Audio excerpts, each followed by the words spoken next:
The night air carried whispers of violence. Dominic Blackthorne stood alone atop the ridge, his massive frame silhouetted against the moon. Blood, some his, mostly others, dried on his skin in the cold mountain wind. 30 years as Alpha King had taught him to recognize the scent of betrayal. Tonight, it hung thick in the air. Below him, the bodies of his enemies lay scattered across the clearing, 24 of the Illuminated Order's finest warriors dispatched by a single Alpha. They had come prepared for ordinary wolves. Not for him. Never for him. Dominic knelt beside the nearest corpse, examining the vials strapped to the man's belt. Each contained a luminescent blue liquid that seemed to pulse with its own heartbeat. Moonshade, the poison that stripped wolves of their ability to shift, rendering them vulnerable to silver blades. He crushed one vial in his palm, watching as the liquid sizzled harmlessly against his skin. The poison that crippled his soldiers had no effect on him. Another quirk of being the most powerful Alpha born in 5 generations. Another reason they feared him. A low growl escaped his throat as he surveyed the battlefield. His border patrol lay where they had fallen, unable to shift when the ambush came. 20 good wolves lost because someone had infiltrated their ranks, poisoned their rations. The thought ignited a familiar rage, one he had carried for 25 years. Memory pulled him backward, through the fog of time to a snow-covered clearing not unlike this one. The bodies of his family sprawled across blood-stained snow. His mate, throat cut. Their unborn child lost forever. His brothers, his father, the former Alpha King, all slaughtered, while Dominic had been away securing the borders. The Illuminated Order had taken everything from him in a single night. He had rebuilt since then, consolidated power, turned the Shadow Kingdom into the strongest of the 5 realms. But the Order had grown too, spreading like a cancer through the territories, hunting wolves and disrupting the fragile peace between the kingdoms. Dominic rose to his full height, silver-flecked eyes scanning the tree line. His exceptional senses detected no immediate danger, but something else caught his attention. A scent carried on the wind, subtle, complex. The unmistakable signature of an Omega. Impossible.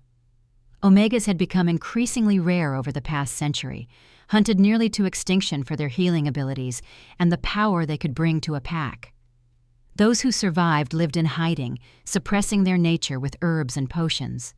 Most had fled to distant territories years ago, seeking sanctuary beyond the reach of the 5 realms. Yet this scent was fresh, and coming from the ancient forest at the edge of his territory, a place few dared enter, rumored to be protected by old magic. Dominic's advisors would demand he ignore it, focus on the immediate threat of the Order. The upcoming summit of the 5 realms left no time for distractions. But something pulled at him, instinct older than reason. This was important. He shifted smoothly, bones cracking and reforming as his massive frame transformed into the largest black wolf ever seen in the 5 realms. As Alpha King, his wolf stood taller than a warhorse, with silver-streaked fur that absorbed moonlight rather than reflecting it. The soldiers who served him claimed he became a piece of the night itself when he ran. Perhaps they were right.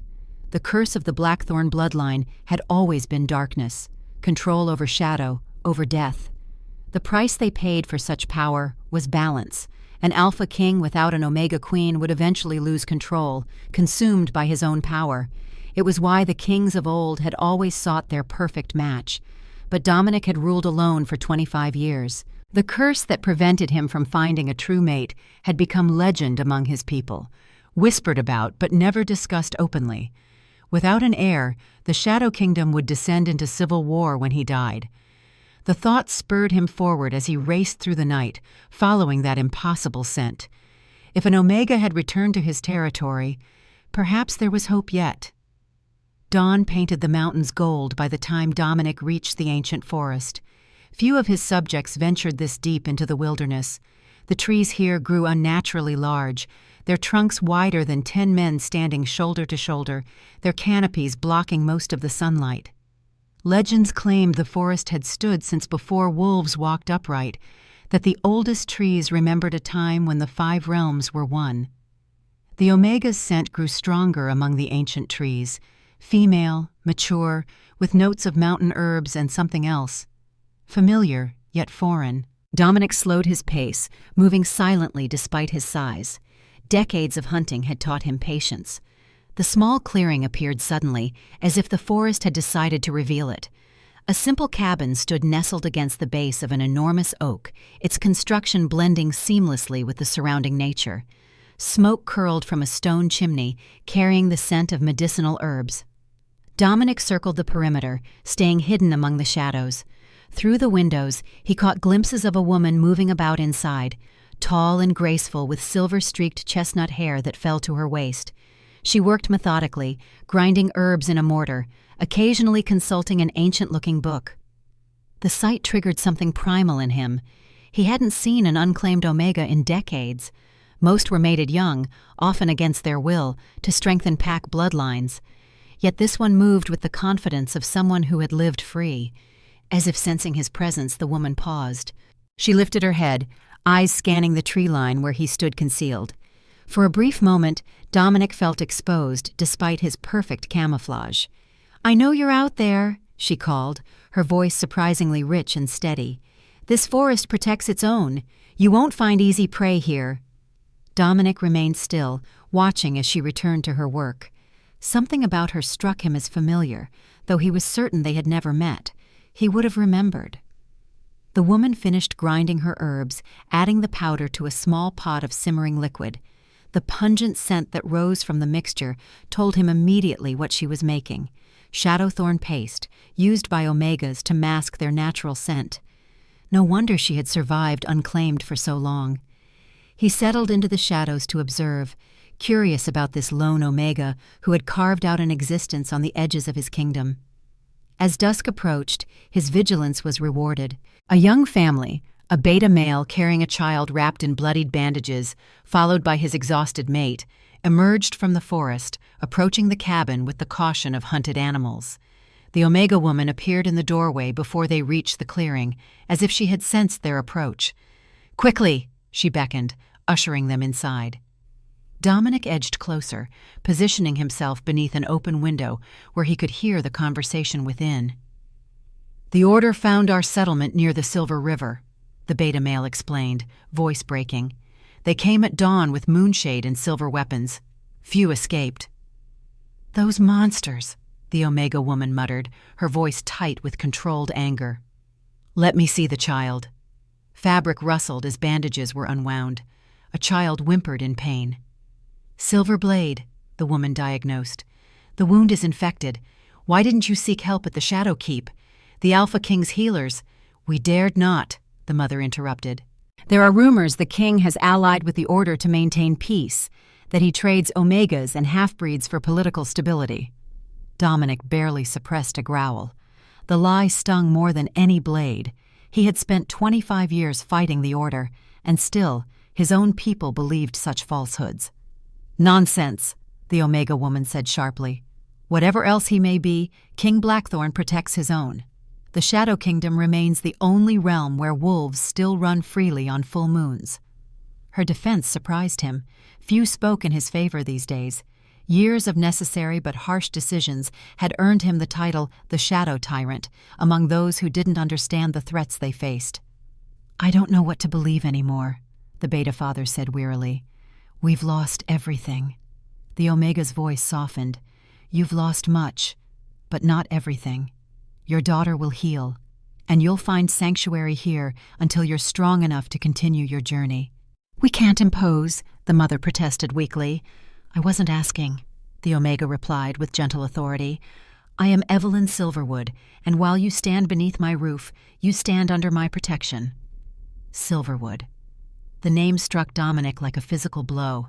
The Silverwood clan had been legendary, an ancient Omega bloodline with unparalleled healing abilities and connections to the spirit world. They had been thought extinct for over a century, wiped out during the Great War when the 5 realms nearly destroyed each other. Yet here stood a Silverwood, alive and practicing her craft on the borders of his kingdom. Dominic listened as Evelyn treated the child's wound, her voice soothing as she worked. Her methods combined modern medicine with ancient practices, herbs and poultices, along with what sounded like ritual words spoken too softly for even his enhanced hearing to catch. "The infection is retreating," she explained to the parents. "But silver poisoning takes time to heal, even with proper treatment. You'll stay until she's well enough to travel." "The Order hunts us," the father warned. "If they tracked us here—" "The ancient forest has protected me for 15 years," Evelyn interrupted confidently. "Its magic confuses those with ill intent. Rest now. You're safe." 15 years. She had lived on the edge of his territory for 15 years without his knowledge. The realization disturbed Dominic deeply. What else had escaped his notice while he focused on external threats? Night fell completely as the refugees settled in for the evening. Dominic remained motionless in the shadows, contemplating his discovery. An unclaimed Silverwood Omega living within his borders changed everything. The ancient scrolls in the Shadowkeep's library spoke of the special bond between Blackthorn Alphas and Silverwood Omegas, a partnership that had once united the 5 realms under peaceful rule. According to legend, only a Silverwood Omega could counter the darkness inherent in a Blackthorn Alpha's power. Only their unique energy could produce heirs capable of wielding shadow without being consumed by it. Could this woman be the key to breaking his curse? To providing his kingdom with an heir before civil war tore it apart? Lost in thought, Dominic almost missed the subtle change in the air. A shift in pressure, the forest falling unnaturally silent. His instincts flared to life moments before the first arrow struck the cabin's outer wall. The attack came swiftly, 6 hooded figures emerging from the darkness, armed with crossbows loaded with silver-tipped bolts. Hunters from the Illuminated Order, tracking the refugee family. How they had penetrated the forest's protection, Dominic couldn't guess, but their intent was clear. He remained hidden, watching. This was not his fight. Strategic thinking advised observation, learning the Order's new tactics before engaging. The rational Alpha King would retreat, report this incursion to his commanders, and return with forces. But something primitive stirred within him as one hunter nocked another arrow, aiming for the cabin window where the child rested. The decision made itself. Dominic lunged from the shadows, a mass of midnight fur and lethal intent. The first hunter died before he realized what attacked him. Massive jaws closing around his throat, cutting off his scream before it began. The remaining hunters turned, faces registering shock at the enormous wolf materializing from darkness. Their arrows flew wild as panic set in. Silver tips grazed Dominic's flank, burning like fire, but failing to penetrate deeply enough to cause real damage. He moved with preternatural speed, a shadow among shadows, striking with surgical precision. 4 hunters fell in rapid succession. The 5th managed to drive a silver dagger into Dominic's shoulder before powerful jaws crushed his rib cage. The 6th fled into the forest, disappearing among the ancient trees. Blood poured from Dominic's wound as the silver burned through his system, preventing his accelerated healing from engaging. Normally, such an injury would be inconvenient, but manageable. Tonight, after the earlier border battle and long journey, it threatened to overwhelm him. The cabin door flew open. Evelyn Silverwood stood framed in the doorway, a loaded crossbow in her hands. Her eyes, gray as storm clouds, widened at the scene before her. 5 dead hunters and an enormous black wolf standing among them, silver dagger protruding from its shoulder. Their eyes met across the clearing. Recognition flashed in her gaze, not of him specifically, but of what he was. No ordinary wolf could reach such size. Only an alpha of extraordinary power would manifest this way. "Inside," she commanded, gesturing with the crossbow. "Quickly, before more come." Dominic hesitated. Entering would mean vulnerability, revealing weakness to an unknown entity. Yet the silver poison spread through his system rapidly, clouding his judgment. Blood loss would soon render him unconscious if the wound remained untreated. Making his decision, he limped toward the cabin. Evelyn stepped aside, allowing him entry before securing the door behind them. The refugee family huddled in the far corner, eyes wide with terror at the massive predator invading their sanctuary. "He's here to help," Evelyn assured them, though uncertainty tinged her voice. "He killed the hunters tracking you." She approached Dominic cautiously, assessing his injury with a healer's practiced eye. "The silver must be removed," she murmured, setting down her weapon. "I need to treat you, but I can't do that while you're in this form." Dominic growled softly. Shifting with silver in his system would be excruciating, and it would reveal his identity. Once she knew who he was, everything would change. "I understand your reluctance," she continued, kneeling beside him. "But I'm a healer. Whatever you are, whoever you are, that comes second to saving your life." Her scent enveloped him, herbs, forest, and beneath it all, the distinctive signature of an omega. Up close, he could see the fine lines at the corners of her eyes, the silver strands mixed with chestnut in her hair.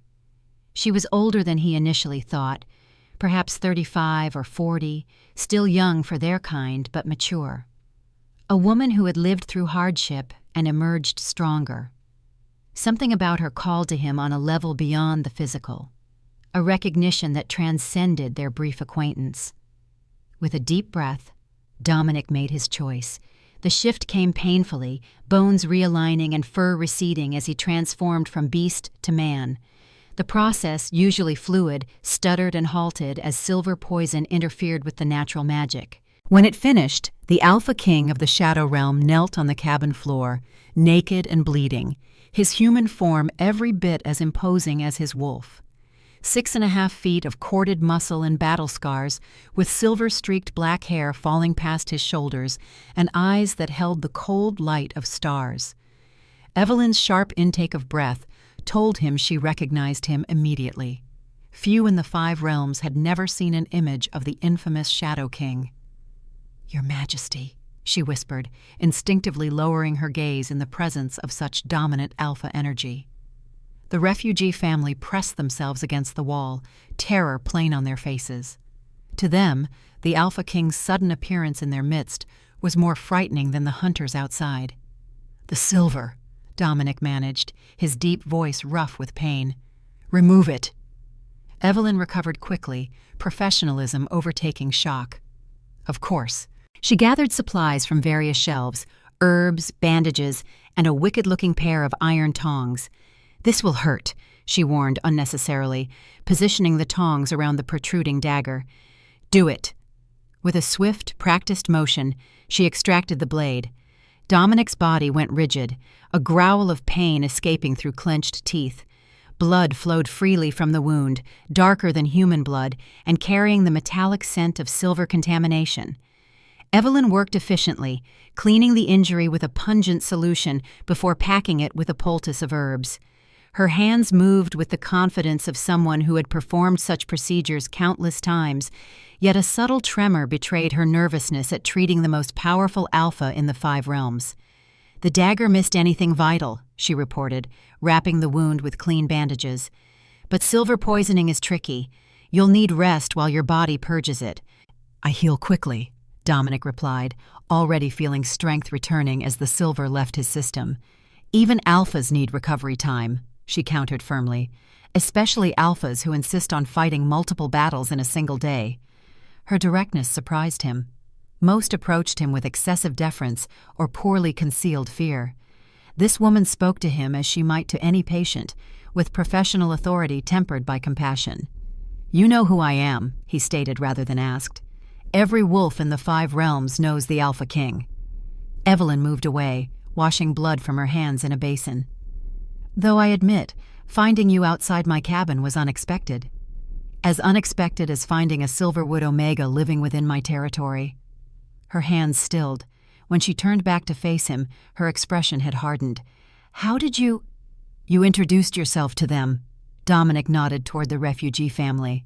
"The Silverwood name carries significant meaning to those who know their history." "Most believe the Silverwood's extinct," she replied cautiously.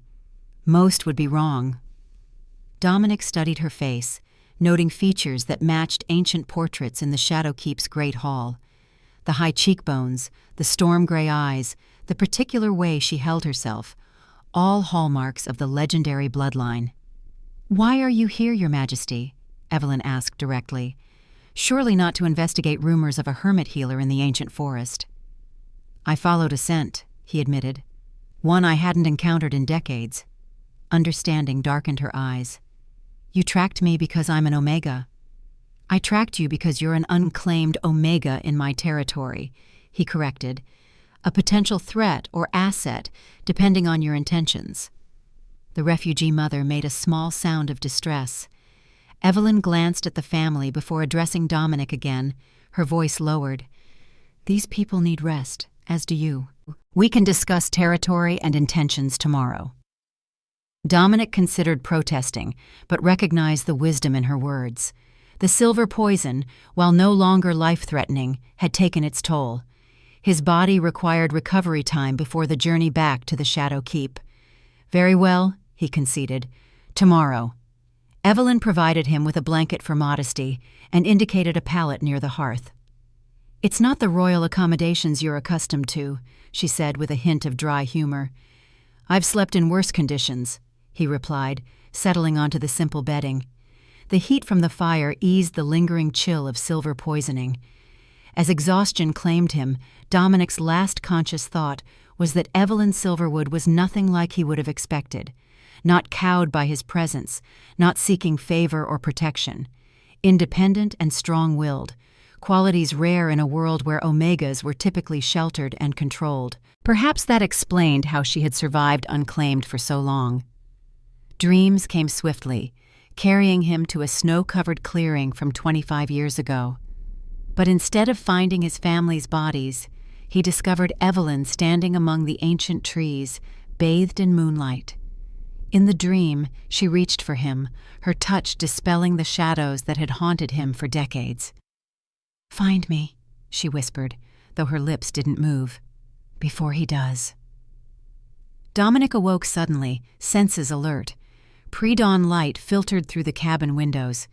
The fire had burned low during the night, but the silver poisoning had largely dissipated from his system.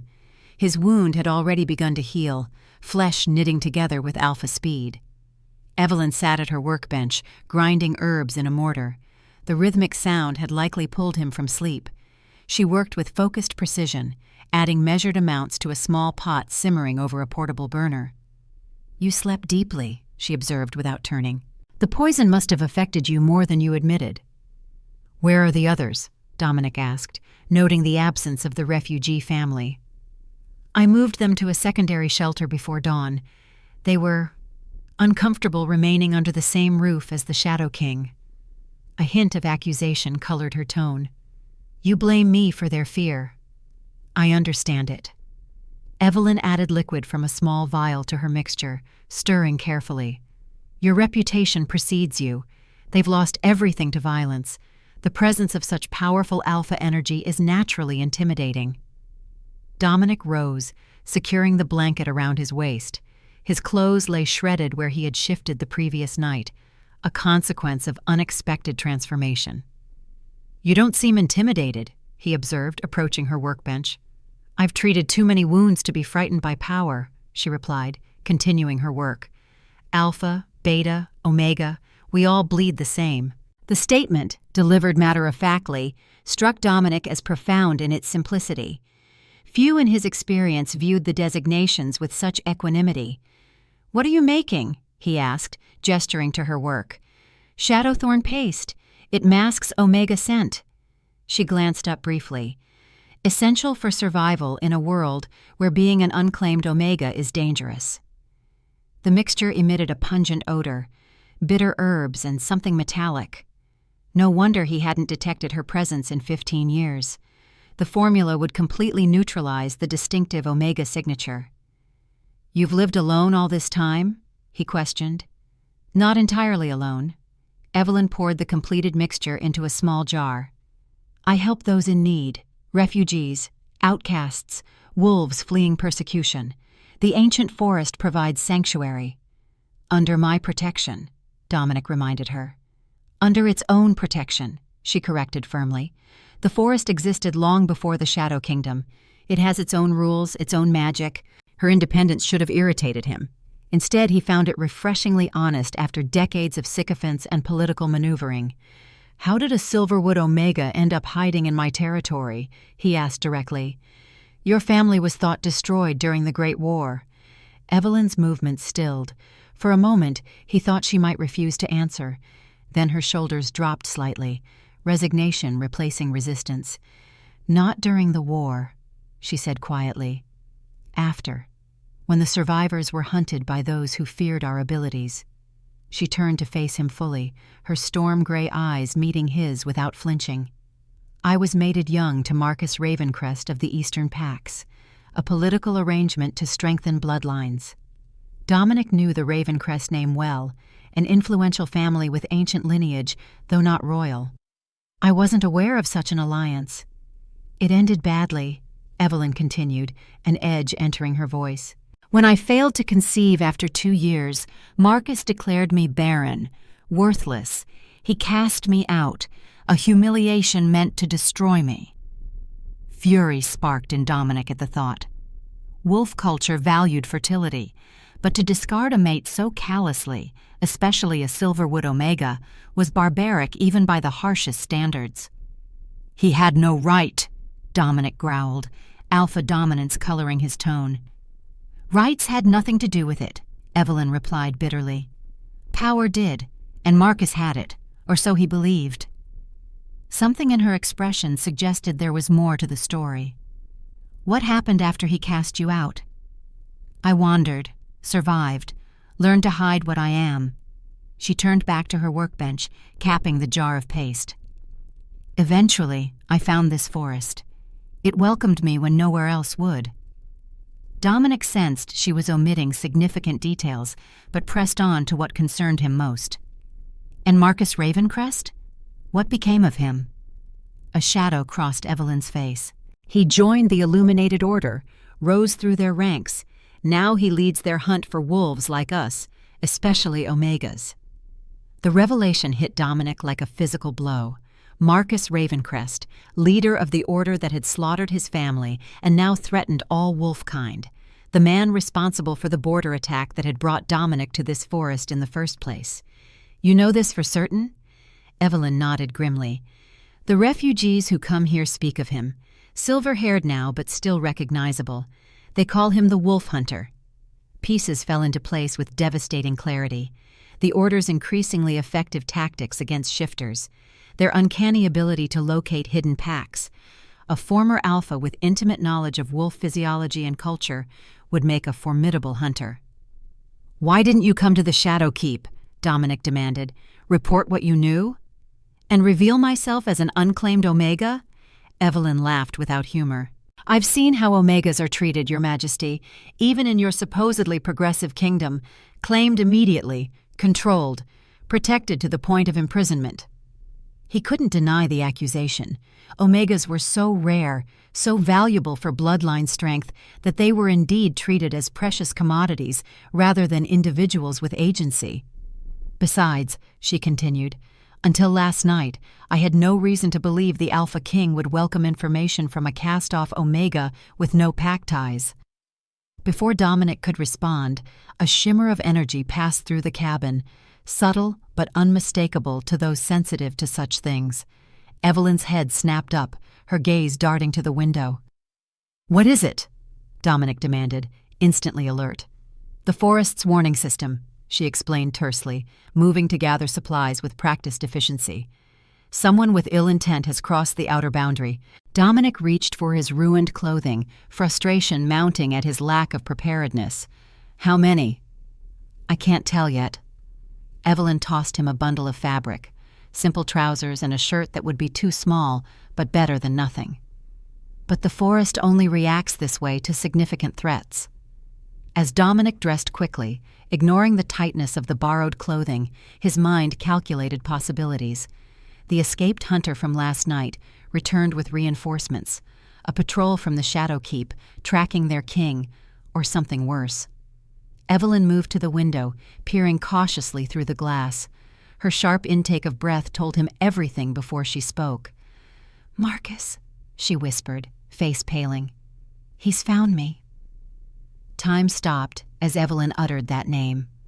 Dominic moved to the window, his massive frame crowding beside her. Outside, a group of 15 riders approached through the morning mist, their uniforms bearing the silver flame insignia of the Illuminated Order. At their head rode a man whose silver hair gleamed in the early light, tall, aristocratic, with the unmistakable bearing of an alpha, despite the silver medallion at his throat, suppressing his wolf nature.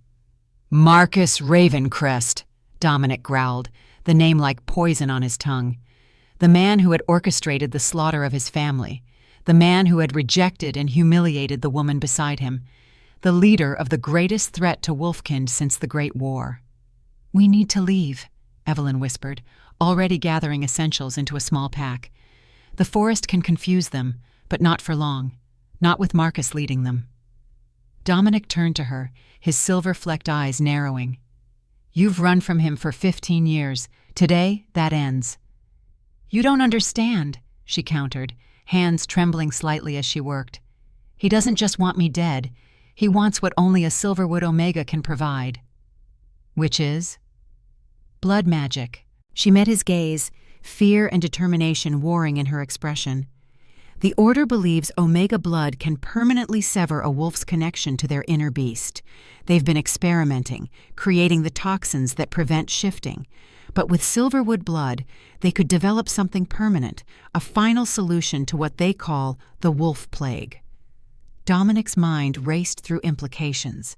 If the Order succeeded, it would mean genocide, the end of their kind, reduced to ordinary humans without the strength, longevity, or spiritual connection that defined them. "How close are they to succeeding?" he demanded. "Too close." Evelyn secured her pack.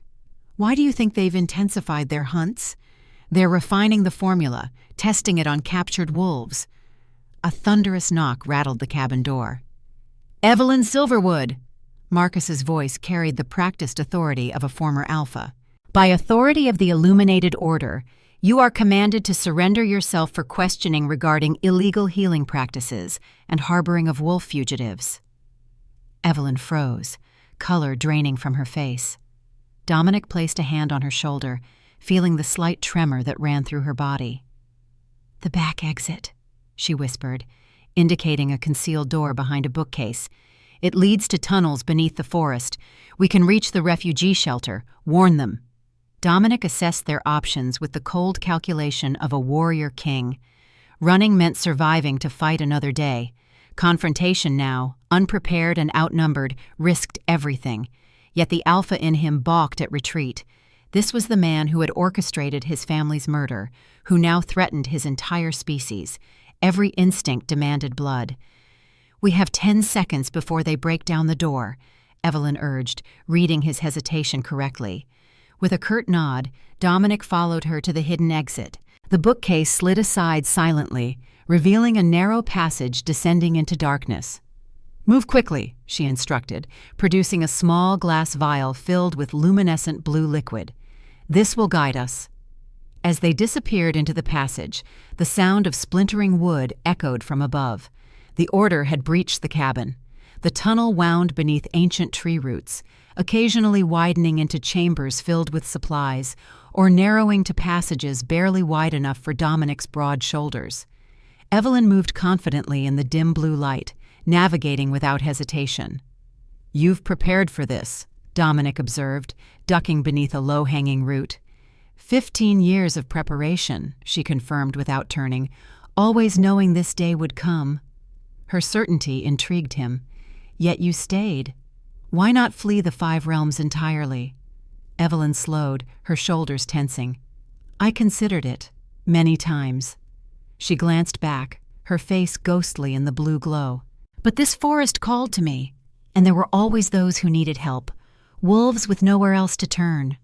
The admission revealed more about her character than any declaration could have. Despite personal danger, she had remained to aid others, a rare quality in a world where survival often demanded selfishness. "The Silverwoods were always healers first," Dominic remarked, recalling ancient histories. "Even in times of war, they tended both allies and enemies." "Some traditions deserve preservation," she replied simply. They continued in silence, the tunnel gradually sloping upward. After nearly an hour, they emerged into a sunlit clearing dominated by an enormous hollow tree. The trunk had been skillfully converted into a multi-level shelter, with windows cut into the living wood and a smoke hole at the top. "My sanctuary," Evelyn explained, ushering Dominic inside, "and temporary refuge for those in need." The interior proved surprisingly spacious, with multiple chambers carved into the massive trunk. The refugee family from the previous night occupied the lowest level, their wounded daughter sleeping peacefully on a bed of soft furs. Several other wolves, a mix of designations and ages, gathered in a central area, faces tense with worry. "The Order has found us," Evelyn announced without preamble. "We must evacuate immediately." Murmurs of fear rippled through the assembled refugees. A young beta male stepped forward, his posture respectful but determined. "Evacuate to where, Healer Silverwood? The Order controls the eastern passages. The northern routes are blocked by King Blackthorn's patrols. Where can we possibly go?" All eyes turned to Dominic, recognition dawning as they registered his imposing presence and the unmistakable alpha energy radiating from him despite the borrowed clothing. "The Shadow King," someone whispered, triggering a wave of fearful muttering. Dominic surveyed the group, 12 wolves total, mostly betas with 2 young omegas among them. Ordinary people caught in extraordinary circumstances, the kind his harsh policies were designed to protect, even if they didn't understand that. "My patrols are not your enemy," he stated, his deep voice cutting through their whispers. "The Shadow Kingdom offers sanctuary to all wolves fleeing persecution." Disbelief showed on several faces. One elderly beta female spoke up, her voice wavering but direct. "With respect, Your Majesty, we've heard the rumors that you exchange information about refugee movements for the Order's agreement to stay out of your territory, that you sacrifice the weak to protect the strong." The accusation stung, but Dominic had long since learned to mask his reactions. "Rumors spread by those who benefit from our disunity. My kingdom stands as the last true wolf territory. All may seek shelter there, provided they obey our laws." Evelyn watched him closely, measuring the truth in his words. "And what of omegas? Are they truly protected, or merely claimed as valuable commodities?" The directness of her challenge might have earned another a swift punishment. From her, it felt justified, even necessary. "Omegas are treasured in the Shadow Kingdom," he acknowledged. "Their rarity makes them targets. Protection sometimes resembles possession." "A diplomatic way of saying they're claimed against their will," Evelyn countered. "Not under my direct rule," Dominic clarified. "Forced claiming was outlawed in the Shadow Kingdom 20 years ago, but traditions die hard, and in outlying territories, the old ways persist despite royal decree." His candor appeared to surprise her. Before she could respond, a young wolf at the entrance called out in alarm, "Order scouts, just beyond the northern tree line." Dominic moved instantly to the window, his enhanced vision picking out mounted figures at the forest edge. Their methodical search pattern indicated training and discipline. How did they find this place so quickly? He wondered aloud. "They're tracking us," Evelyn realized, her face paling. "Your blood, the wound from last night. They must have some way of following alpha blood." Dominic cursed under his breath. Blood tracking was ancient magic thought lost centuries ago. If the Order had rediscovered it, they possessed more dangerous knowledge than he'd feared. "We need to split up," Evelyn decided, already organizing the refugees. "Multiple trails will confuse them. The Shadow Kingdom is 3 days' journey following the underground streams. If we separate and travel by night—" "No," Dominic interrupted, his tone brooking no argument. "That's what they expect. Small groups picked off one by one. We stay together and make for the Shadow Keep directly." "A direct route is suicide," she protested. "Open terrain? No cover." "Not if we use the old ways," he countered. "The shadow paths that only the royal bloodline can navigate." Evelyn's eyes widened. "The shadow roads? They're real?" "As real as the Silverwood connection to the spirit world," Dominic confirmed. "And our only chance of reaching the kingdom before the Order captures or kills every wolf in this tree." Uncertainty flickered across her face. The shadow roads were legendary, paths through darkness that supposedly connected all corners of the 5 realms, accessible only to those of the Blackthorn line. Many considered them myths, like so much of the old magic. "How far to the nearest entrance?" she asked finally. "The obsidian cave lies half a day's journey east," Dominic replied. "If we move now, we can reach it by nightfall." Evelyn nodded decisively. "Everyone pack only essentials: water, medicines, weapons if you have them. We leave in 10 minutes. As the refugees hurried to prepare, she turned back to Dominic, her expression grave. "The Shadow Roads exact a price, according to legend. What aren't you telling us?" Dominic hesitated, weighing truth against necessity. "The roads respond to blackthorn blood. They're safe enough for me to traverse, but others, the darkness can be overwhelming, disorienting. They'll need an anchor," she surmised. "Something to keep them connected to the physical world while traveling through shadow." "Yes." Evelyn considered this, then rolled up her sleeve, revealing an intricate silver bracelet etched with ancient symbols. "Silverwood heirlooms are said to protect against spiritual dissonance. Perhaps they'll serve as anchors." She removed the bracelet, studying it briefly before handing it to the mother of the injured child. "Wear this. Keep your daughter close during the journey." Turning to the others, she continued, "Share whatever silver jewelry you possess. Even small pieces will help." The refugees complied quickly, pooling meager treasures: rings, pendants, even silver threading from ceremonial garments. Evelyn distributed them methodically, ensuring each person had some form of protection. Dominic watched with growing respect. She organized the frightened group with natural authority, demonstrating leadership that had nothing to do with designation and everything to do with character. "What about you?" he asked as she finished, noting she had kept nothing for herself. "I'll manage," she replied simply. Before he could press further, the young lookout gave another warning. "They're moving in, at least 20 hunters approaching from all directions." "Time to go," Dominic declared, taking command. "Single file, strongest at front and rear. Move quickly but quietly. The forest will provide some cover, but stay alert." They exited through a concealed rear door, emerging into dense underbrush. Dominic led, his senses stretched to their limits, detecting the movements of order hunters through scent and sound. Evelyn followed immediately behind, then the refugees in descending order of strength, with 2 battle-scarred beta males guarding the rear.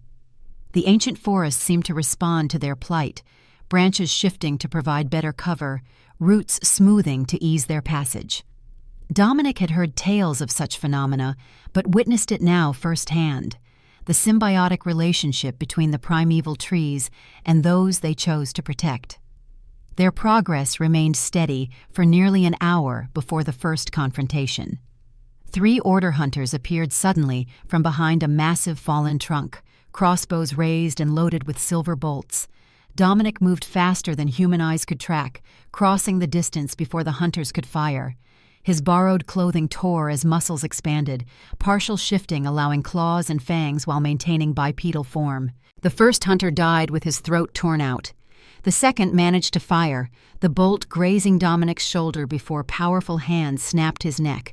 The third hunter turned to flee, but one of the beta guards intercepted him, driving a crude but effective wooden spear through his back. "Keep moving," Dominic ordered, ignoring the burning sensation from the silver graze. "They'll have heard the struggle." The group continued eastward, their pace quickening. Twice more they encountered small bands of hunters, dispatching them with increasingly coordinated efficiency. The refugees, initially hesitant, now fought alongside their protectors when necessary, desperation overcoming fear. By midday, they reached a fast-flowing stream, cutting through the forest floor.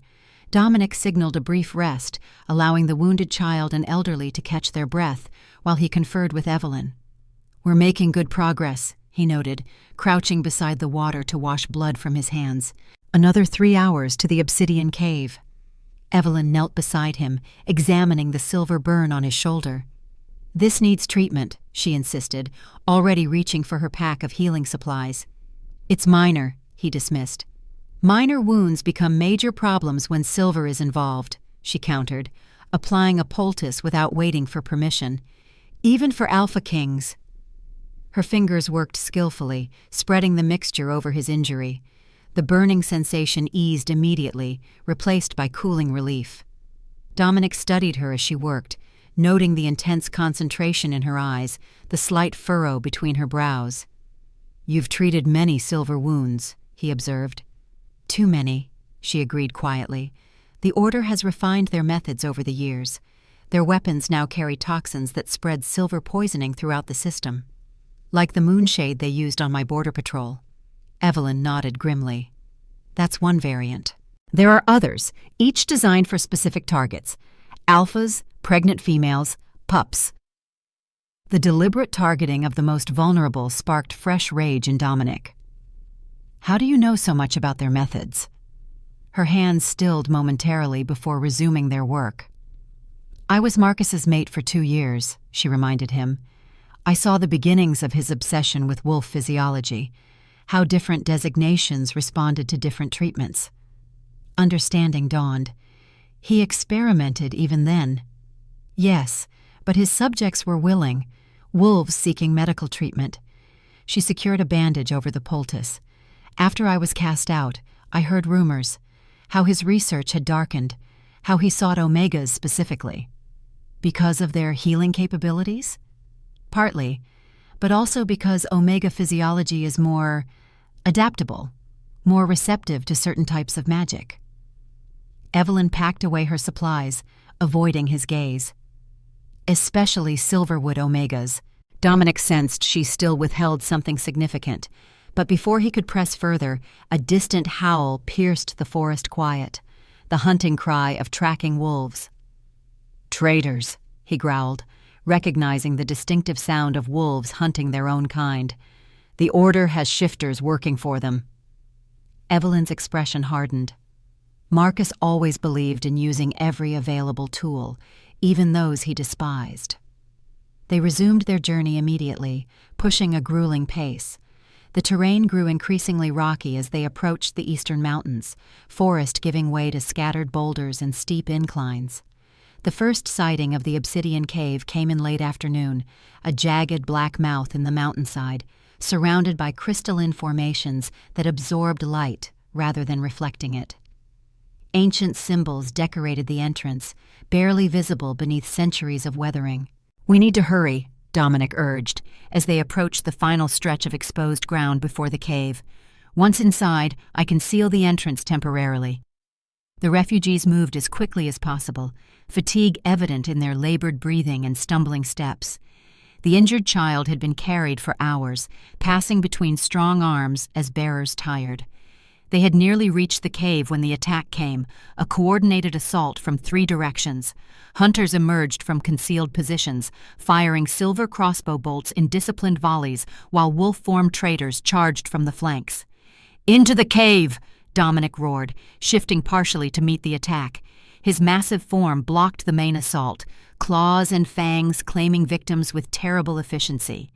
The Beta Guards and stronger refugees formed a protective ring around the vulnerable, fighting desperately toward the cave entrance. Evelyn stayed with the wounded child and her mother, a silver dagger in hand. 4 traitor wolves converged on Dominic, working together with unnatural coordination. Despite his superior strength, their numbers and silver weapons began to tell. Blood streamed from multiple wounds as he fought, each silver cut burning like fire. Through the chaos of battle, he spotted Evelyn break from the main group, racing toward him with unexpected speed. Before he could warn her back, she drove her silver dagger into the spine of a traitor wolf attacking his flank. The creature collapsed instantly, its unnatural howl cutting short. Fighting back to back, they formed a deadly unit, Dominic's raw power complemented by Evelyn's precise strikes. Something clicked between them, an awareness that transcended the physical. He sensed her movements before she made them, as if their minds had synchronized in the heat of battle. "The others have reached the cave," she gasped between strikes. "We need to join them." Dominic nodded, gathering his remaining strength for a final push. Grabbing Evelyn around the waist, he charged toward the cave entrance, using his body to shield her from incoming bolts. They tumbled into the darkness of the obsidian cave, the refugees pulling them deeper inside. Dominic immediately turned back, pressing his bloodied palm against ancient symbols carved beside the entrance. The markings flared with silver blue light as he spoke words in the old tongue, a language dead to all but the royal bloodline. The cave mouth shimmered, then sealed with a barrier of translucent shadow, visible from within, but appearing as solid stone from outside. "It won't hold indefinitely," Dominic warned. His breathing labored from exertion and wounds. "Perhaps 2 hours at most." Evelyn was already moving among the injured, triaging and treating the worst wounds first. 3 refugees had sustained serious injuries during the final dash, and one of the Beta guards lay dying from multiple silver bolts in his chest. Dominic knelt beside the fallen guard, recognizing the inevitability of death in his glazed eyes and labored breathing. "You fought well," he told the dying man, clasping his shoulder. "Your courage honors your bloodline." The Beta's lips quirked in a pained smile. "Never thought I'd die with the Shadow King, speaking my death rites. What is your name, warrior?" "Thomas, of the Riverbend Pack." Dominic committed it to memory. "Your sacrifice will be remembered in the halls of the Shadow Keep, Thomas of Riverbend." The Beta nodded weakly, then turned his fading gaze to Evelyn as she knelt on his other side. "Can you ease the passing, healer?" Without hesitation, Evelyn placed her hand over his heart. A soft glow emanated from her palm as she whispered ancient words, not to heal, for that was impossible now, but to comfort. "Find peace in the spirit world," she murmured. "Run free with your ancestors beneath eternal moons." Thomas's expression relaxed, pain receding from his features. His final breath came easily, his spirit departing with dignity rather than agony. Silence fell over the assembled refugees as Evelyn closed the dead man's eyes. Many bowed their heads in respect. Others made traditional gestures to speed his spirit's journey. The moment of reverence broke when a young female Omega approached Dominic, her expression fearful but determined. "Your Majesty," she began hesitantly, "the barrier is weakening. They're gathering outside." Dominic rose, moving deeper into the cave to examine ancient markings that covered the obsidian walls, symbols of power and passage, dormant for generations, waiting for royal blood to activate them. "The entrance to the Shadow Roads lies at the heart of this cave," he explained to Evelyn, who had followed him. "A journey of perhaps 20 minutes through normal passages." She studied the markings with evident fascination. These symbols, some resemble those in Silverwood healing texts. "The old magics were intertwined," Dominic confirmed. "Blackthorn shadow manipulation, Silverwood spirit connection, complementary powers meant to balance each other." "Like Alpha and Omega," she murmured thoughtfully. "Exactly so." Dominic traced a particular symbol, a crescent moon intersected by a vertical line. According to legend, the 5 realms knew peace only when Blackthorn and Silverwood ruled together. Evelyn's gaze sharpened. "Is that why you tracked my scent? You seek a Silverwood Omega to fulfill ancient prophecy?" "I followed your scent because it was unexpected," Dominic corrected, though not entirely truthfully. "The implications came later." She seemed unconvinced, but let the matter drop as they continued deeper into the cave. The injured were carried by stronger members of the group, with Evelyn checking wounds regularly during their slow progress. The passage gradually widened, the obsidian walls increasingly shot through with veins of silver that glowed faintly in the darkness. The air grew colder, heavy with ancient power that raised the hair on the napes of even the least sensitive wolves. Finally, they reached the central chamber, a vast cavern with a ceiling lost to darkness and a floor of polished obsidian so reflective it appeared as a bottomless pool. At the center stood a circular dais of the same black stone, inscribed with patterns too complex for ordinary minds to follow. "The entrance to the Shadow Roads," Dominic announced, his voice echoing strangely in the space.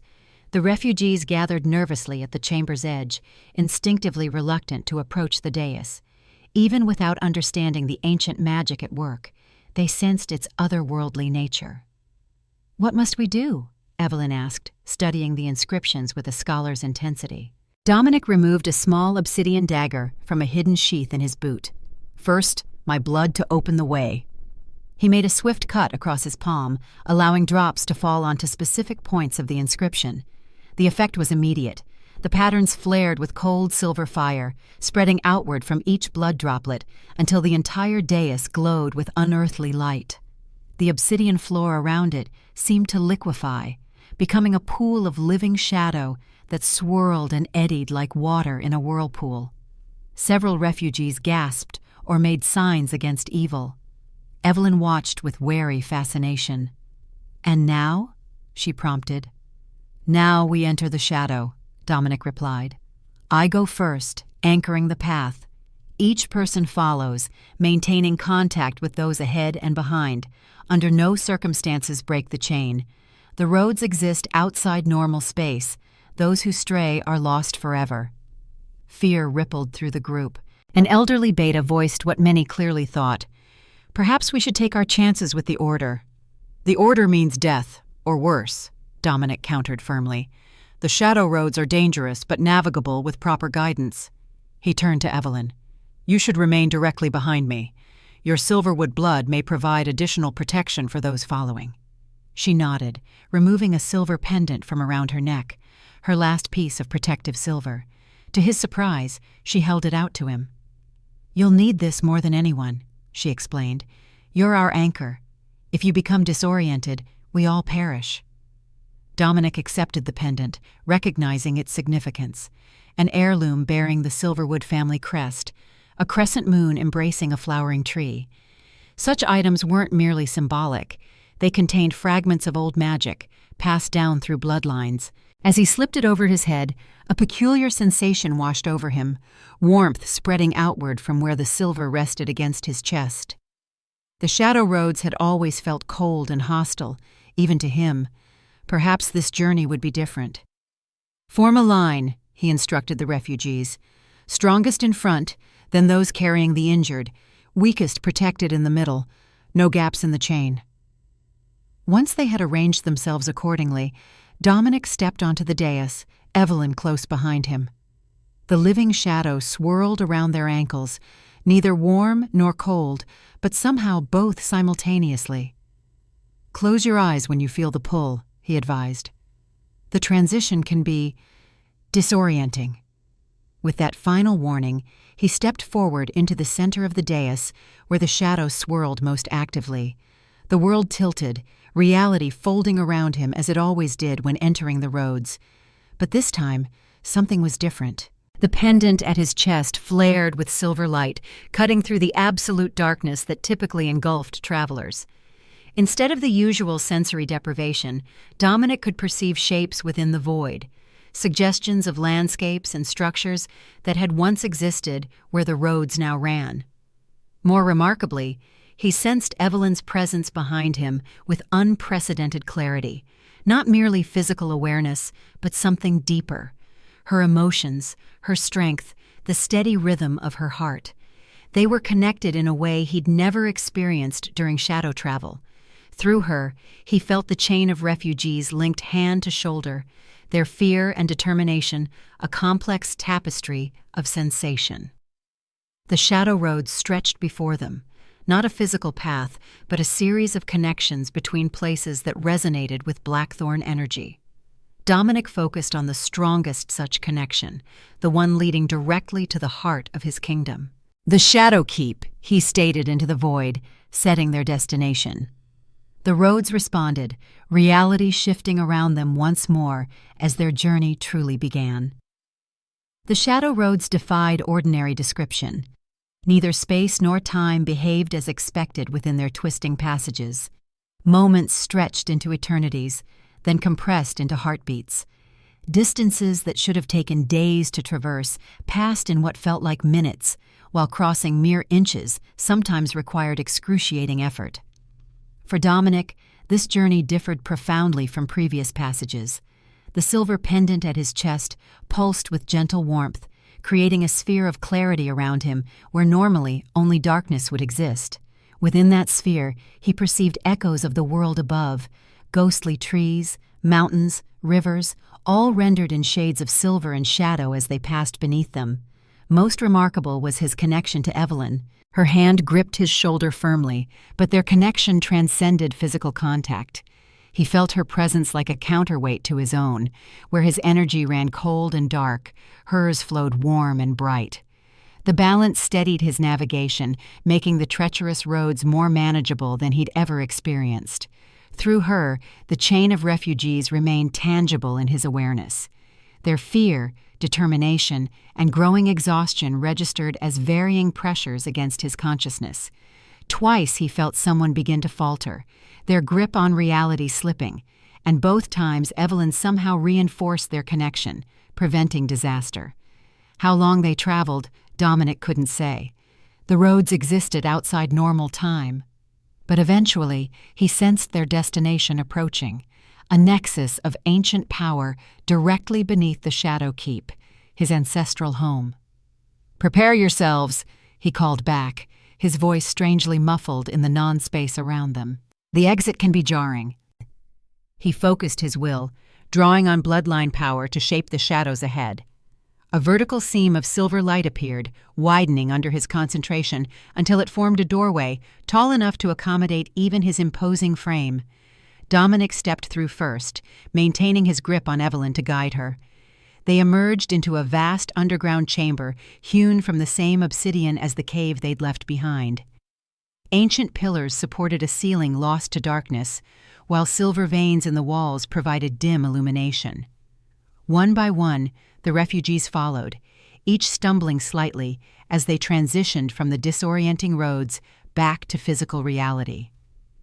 As the last wolf crossed the threshold, Dominic released the shadow doorway, letting it collapse into nothingness. Several refugees dropped to their knees, overcome with relief or exhaustion.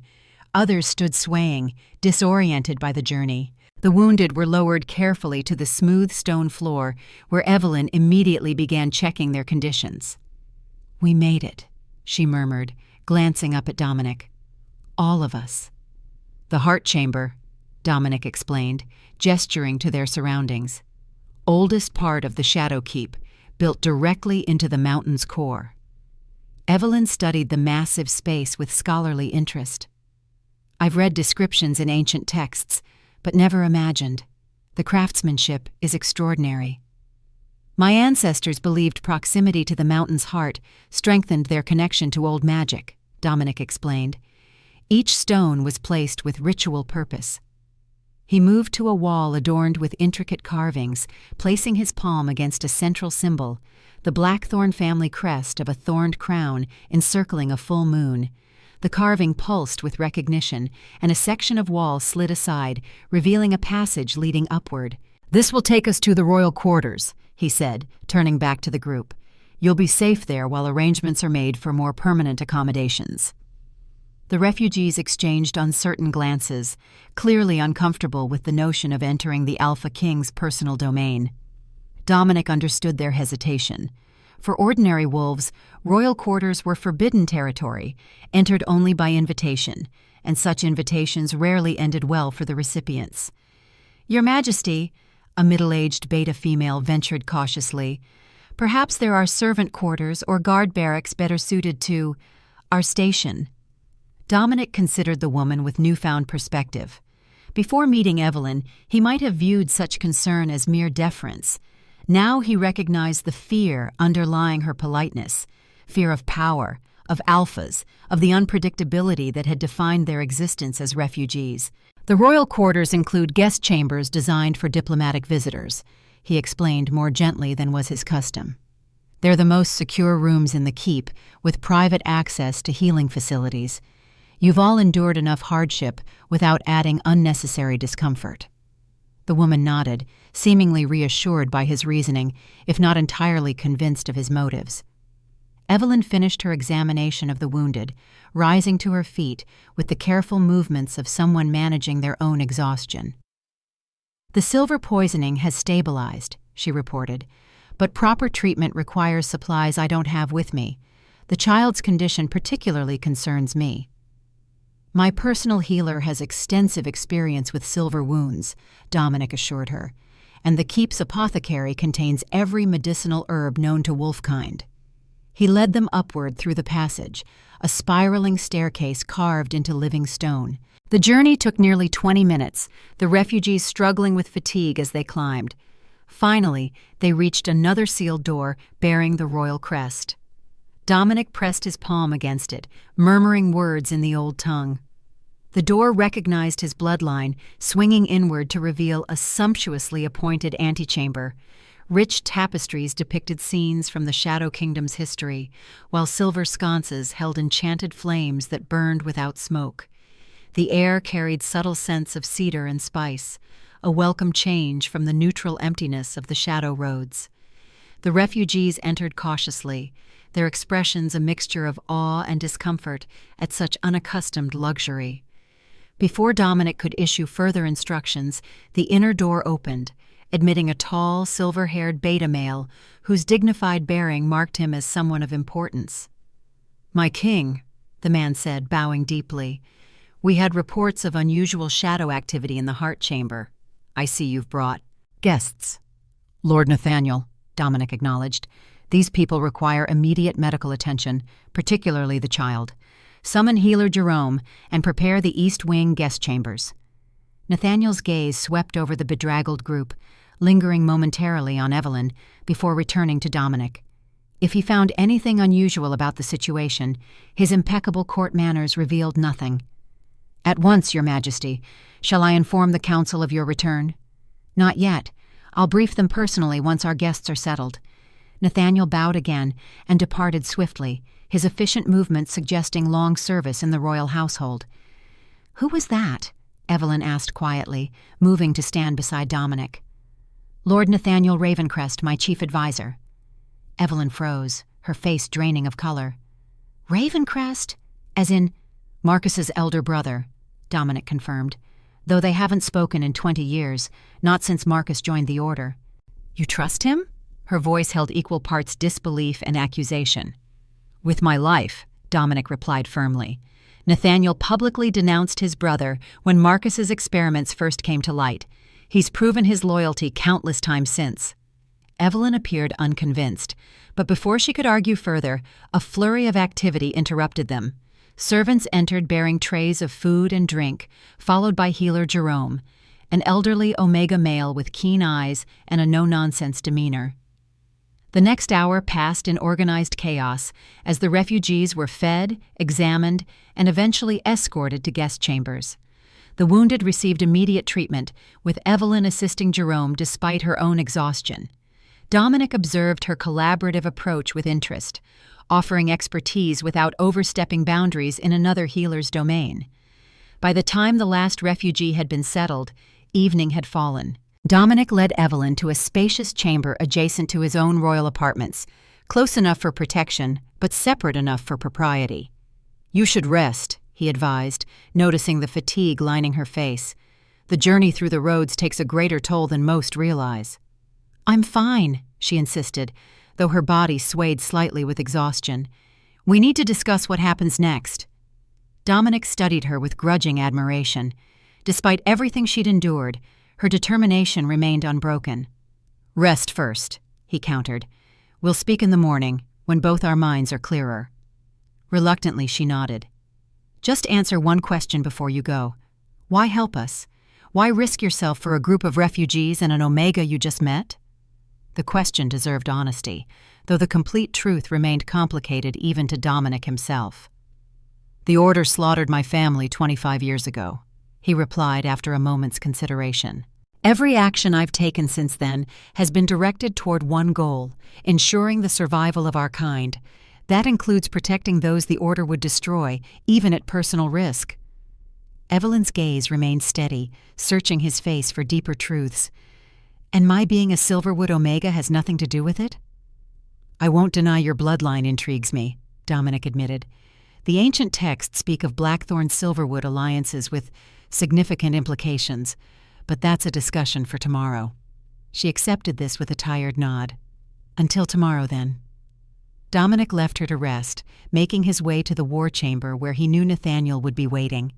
The spacious room centered around a massive table carved from a single piece of ancient oak, its surface inlaid with a detailed map of the 5 realms. Nathaniel stood studying the map, small silver markers indicating troop movements and reported order activity.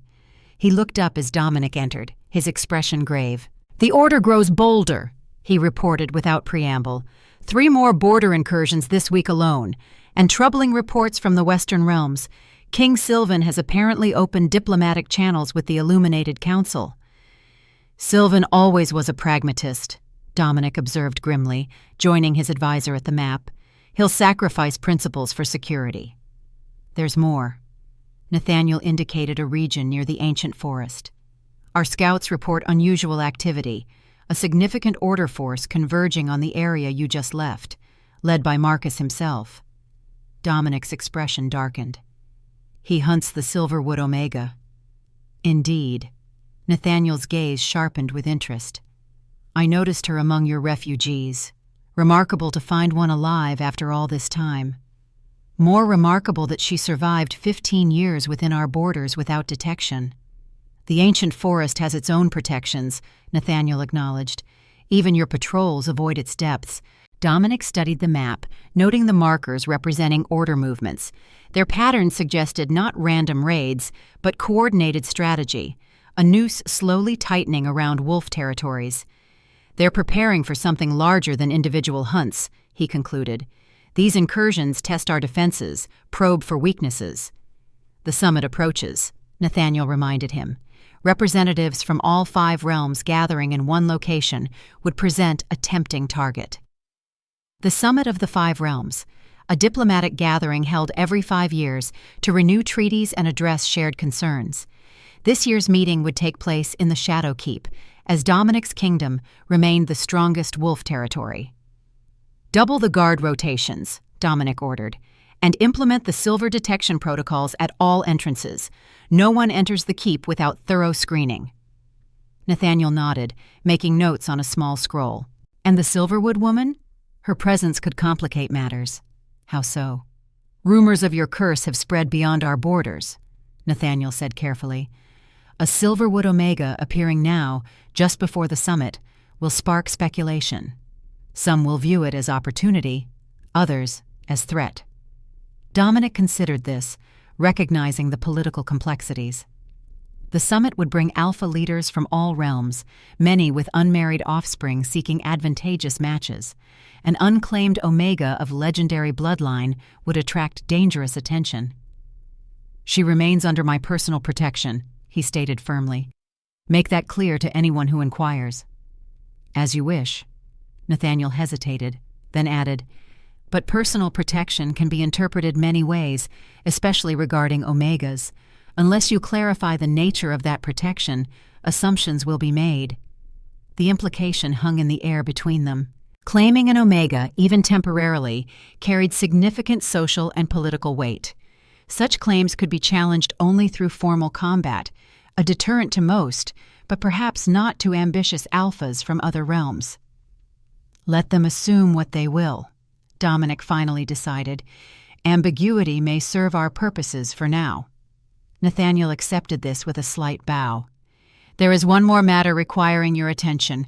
Lady Victoria has requested an audience, rather insistently." Dominic suppressed a grimace.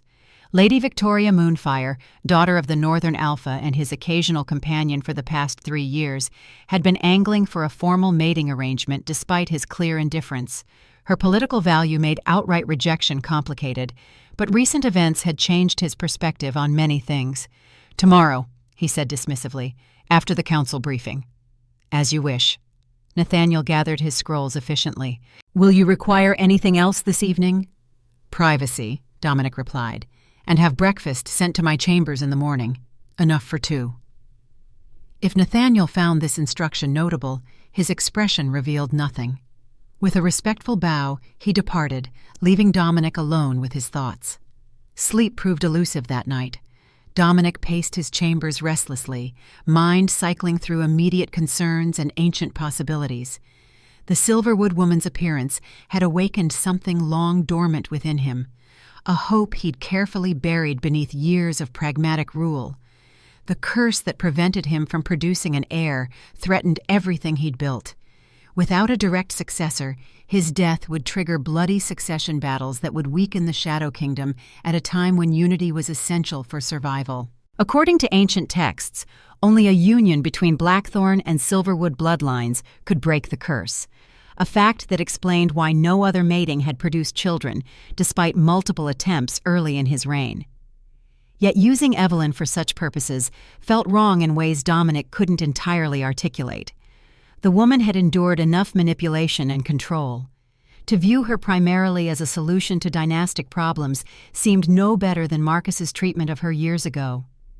Dawn found him still contemplating these matters as servants delivered breakfast to his private dining chamber. He had just finished arranging the meal when a knock sounded at the connecting door. Evelyn entered at his invitation, looking remarkably restored after a night's rest. She had apparently availed herself of the provided wardrobe, wearing a simple gown of deep green that complemented her chestnut hair and fair complexion. The silver pendant he had returned to her the previous evening hung at her throat, catching the morning light. "You wished to speak," she said without preamble, taking the seat he indicated across from him at the small table. "After you've eaten," Dominic replied, gesturing to the array of foods. "The shadow roads drain energy that requires replenishing." She didn't argue, serving herself modest portions with the careful efficiency of someone accustomed to rationing resources. They ate in surprisingly comfortable silence for several minutes before she spoke again. "The refugees are settling well. Your healer Jerome is quite skilled. The child's fever broke during the night." "Jerome has served the royal family for 40 years, Dominic acknowledged. "There are few healers with his experience treating silver wounds. He mentioned you've increased his training program, preparing more healers specifically for treating order attacks." Dominic nodded. "Necessity drives innovation. The Order's weapons grow more sophisticated each year. Our medical responses must evolve accordingly." "A wise approach," Evelyn observed. "Most alphas focus exclusively on warfare, neglecting healing arts as omega concerns." "Such short-sightedness costs lives," Dominic replied. "My father taught me that a kingdom's strength lies not just in its warriors, but in its ability to recover from wounds." "Your father sounds unusually progressive for an alpha king." "He was," Dominic agreed, surprising himself with the openness of his response. He believed in balance between designations, alpha strength guided by omega wisdom, supported by beta loyalty. The 5 realms nearly achieved true harmony under his rule. "Until the Order," Evelyn surmised quietly. "Until the Order," he confirmed, old pain briefly visible before he mastered it. Their attack wasn't random violence, but calculated assassination, targeting the royal family specifically. Evelyn studied him with compassionate perception. "You were away when it happened." "Border inspection in the Northern Territories," Dominic confirmed. "I returned to find them all dead. Parents, siblings, even my pregnant mate. Only I survived, because I wasn't there to protect them." The confession emerged unbidden, surprising him. In 25 years, he had never spoken so directly about that night to anyone. Yet with Evelyn, the words came naturally, without the usual weight of shame. "Survival isn't failure," she said softly. "What you've built since then honors their memory." Her understanding, offered without platitudes or dismissal, touched something deep within him. Before he could respond, however, another knock interrupted them, this one at the main chamber door. Lord Nathaniel entered at Dominic's acknowledgement, his expression apologetic but urgent. "Forgive the interruption, Your Majesty, but the Council has convened an emergency session. Reports from the western border demand immediate attention." "What reports?" Dominic demanded, rising from his seat. "King Sylvan's forces have granted the order passage through western territories. Their combined armies march toward the ancient forest as we speak." Evelyn paled visibly. "The refugees we left behind?" "Gone," Nathaniel confirmed grimly. "The forest sanctuary was razed completely. Those who escaped reported Marcus Ravencrest leading the assault personally." "And the forest itself?" Dominic asked, recalling the ancient living entity that had sheltered Evelyn for 15 years. "Burning," Nathaniel replied solemnly. They've employed some new weapon, purifying fire, they call it. It consumes even the oldest trees. Evelyn made a small sound of distress, her hand unconsciously rising to her pendant. The ancient forest stood for thousands of years. Its magic protected countless generations. To destroy it so callously. "The council awaits your guidance, Your Majesty," Nathaniel reminded gently, "and Lady Victoria has arrived unannounced, demanding audience before the emergency session." Dominic's expression hardened into the mask of kingship, remote, authoritative, unyielding. "Inform the council I'll join them shortly. Lady Victoria can wait." As Nathaniel departed, Dominic turned back to Evelyn, noting the grief etched across her features. "I must attend this meeting," he said, his tone softening slightly. "But afterward, we should continue our discussion. There are matters of great importance concerning your bloodline and its potential significance to the kingdom's future." Evelyn composed herself with visible effort. "Of course, the political situation takes precedence. In the meantime, you have full access to the keep's library and healing facilities. Lord Nathaniel will provide anything else you require." "You trust me with such freedom?" she asked, genuine surprise evident in her voice. "An unknown quantity in your stronghold?" "You saved my life in the forest," Dominic reminded her, "and demonstrated extraordinary courage protecting others. Trust is earned, Evelyn Silverwood, and you have earned mine." Something shifted in her expression, a subtle easing of long-held tension. "Thank you," she said simply.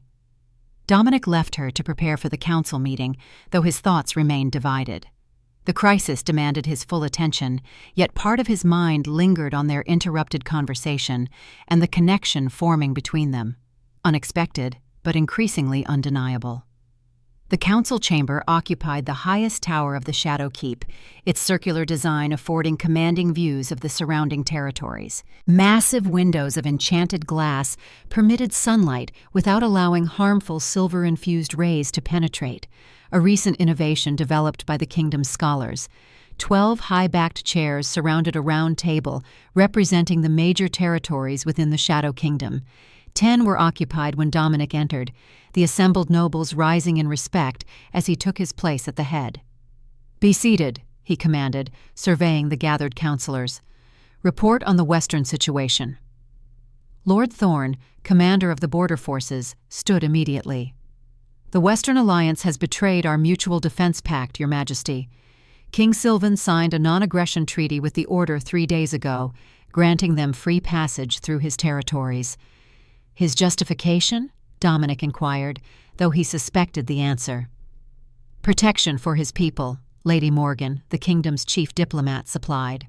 The order promised to spare Western wolves if Sylvan cooperated in their cleansing of other territories. Murmurs of disgust rippled through the council.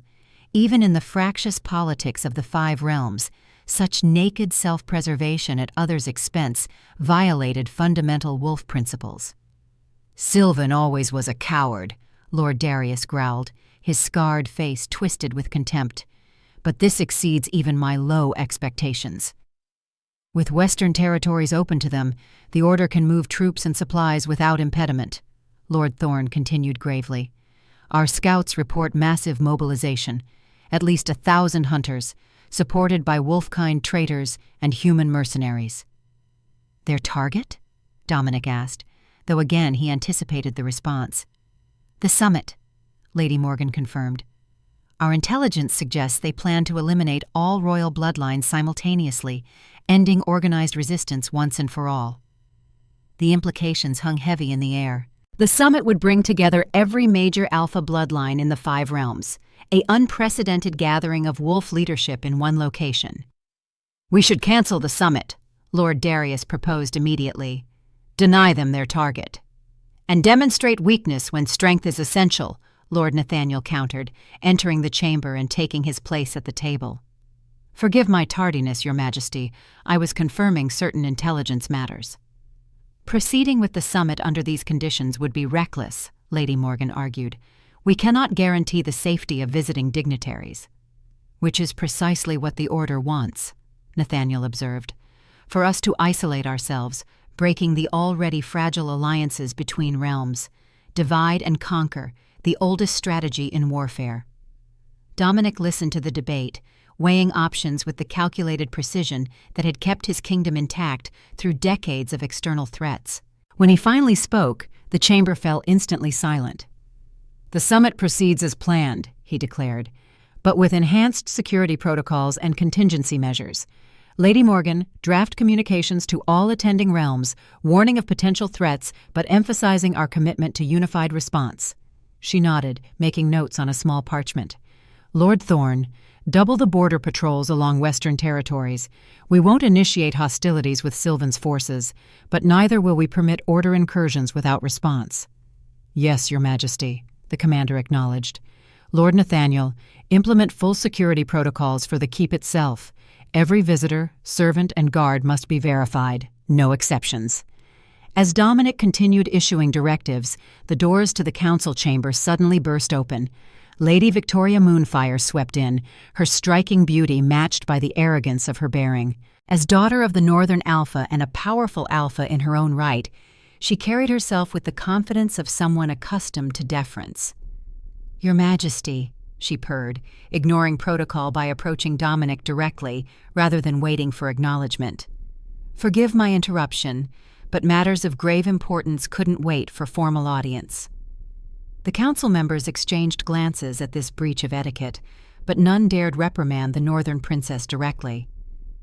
"Lady Victoria," Dominic acknowledged coolly, "the council is in emergency session. State your business quickly." If his tone offended her, she concealed it behind a practiced smile. "My father sends warnings of order movement through northern passes. Their forces grow more numerous by the day." "We're already aware of the situation," Lord Thorne replied tersely. "Our scouts monitor all major routes." Victoria's smile tightened almost imperceptibly. "Perhaps. But are you aware of the reason behind their sudden mobilization? The prize they seek that justifies such unprecedented commitment of resources?" Dominic felt a prickle of unease at her tone, the subtle satisfaction of someone delivering unwelcome news. "Enlighten us," he invited neutrally. Victoria's gaze fixed on him, triumph gleaming in her amber eyes. "They hunt a Silverwood Omega, the last of her kind. Rumor claims she possesses the power to break bloodline curses, specifically the Shadow King's inability to produce an heir." Silence fell over the council as all eyes turned to Dominic. Victoria, clearly mistaking the silence for shock at her news rather than concern for its implications, pressed her advantage.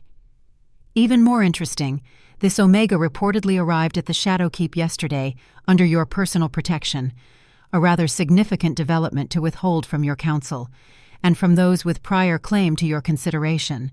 And the implied accusation hung in the air that Dominic had concealed Evelyn's presence for personal advantage rather than kingdom security. Before he could respond, the council chamber doors opened once more. Evelyn herself stood in the entrance, her simple green gown a stark contrast to Victoria's elaborate court attire. Despite this, she carried herself with quiet dignity that commanded attention. "Forgive my intrusion," she said, her voice steady despite the tension permeating the room. "But if I'm to be discussed as a political asset, I prefer to be present for the conversation." The council chamber fell into stunned silence at Evelyn's unexpected entrance. She stood framed in the doorway, the morning light from the enchanted windows casting her in an almost ethereal glow that emphasized her Omega nature while doing nothing to diminish her quiet authority. Dominic recovered first, rising from his seat with fluid grace. "Lady Silverwood," he acknowledged, his tone revealing nothing of his surprise. "Your presence is welcome, though unexpected." Victoria Moonfire turned slowly, assessing Evelyn with the calculating precision of a predator. Her amber eyes narrowed, nostrils flaring slightly as she detected the distinctive Omega scent beneath the lingering traces of Shadowthorn paste. "So the rumors are true," she said, her melodious voice carrying a dangerous undercurrent. "A Silverwood Omega walks among us once more. How convenient for our Alpha King, just when succession concerns reach their peak." Several council members shifted uncomfortably at the implied accusation. Evelyn, however, appeared unmoved by the hostility radiating from the northern alpha female. "I assure you, Lady Moonfire, there is nothing convenient about fleeing for one's life," she replied evenly, "or watching a sanctuary that has protected vulnerable wolves for generations burn to ash." Victoria's perfect features arranged themselves into a mask of sympathy that failed to reach her eyes. "Of course. How insensitive of me. You've suffered greatly, I'm sure." Lord Nathaniel rose from his seat, his diplomatic instincts engaging. "Perhaps we should adjourn the council meeting and resume when—" "No," Dominic interrupted, his gaze moving between the two women. "Lady Silverwood has requested to be present for discussions concerning her. That request is granted." He gestured to an empty chair beside his own, the traditional seat for a royal consort, a fact not lost on anyone in the room. Victoria's face tightened almost imperceptibly as Evelyn crossed the chamber and took the offered seat with graceful composure.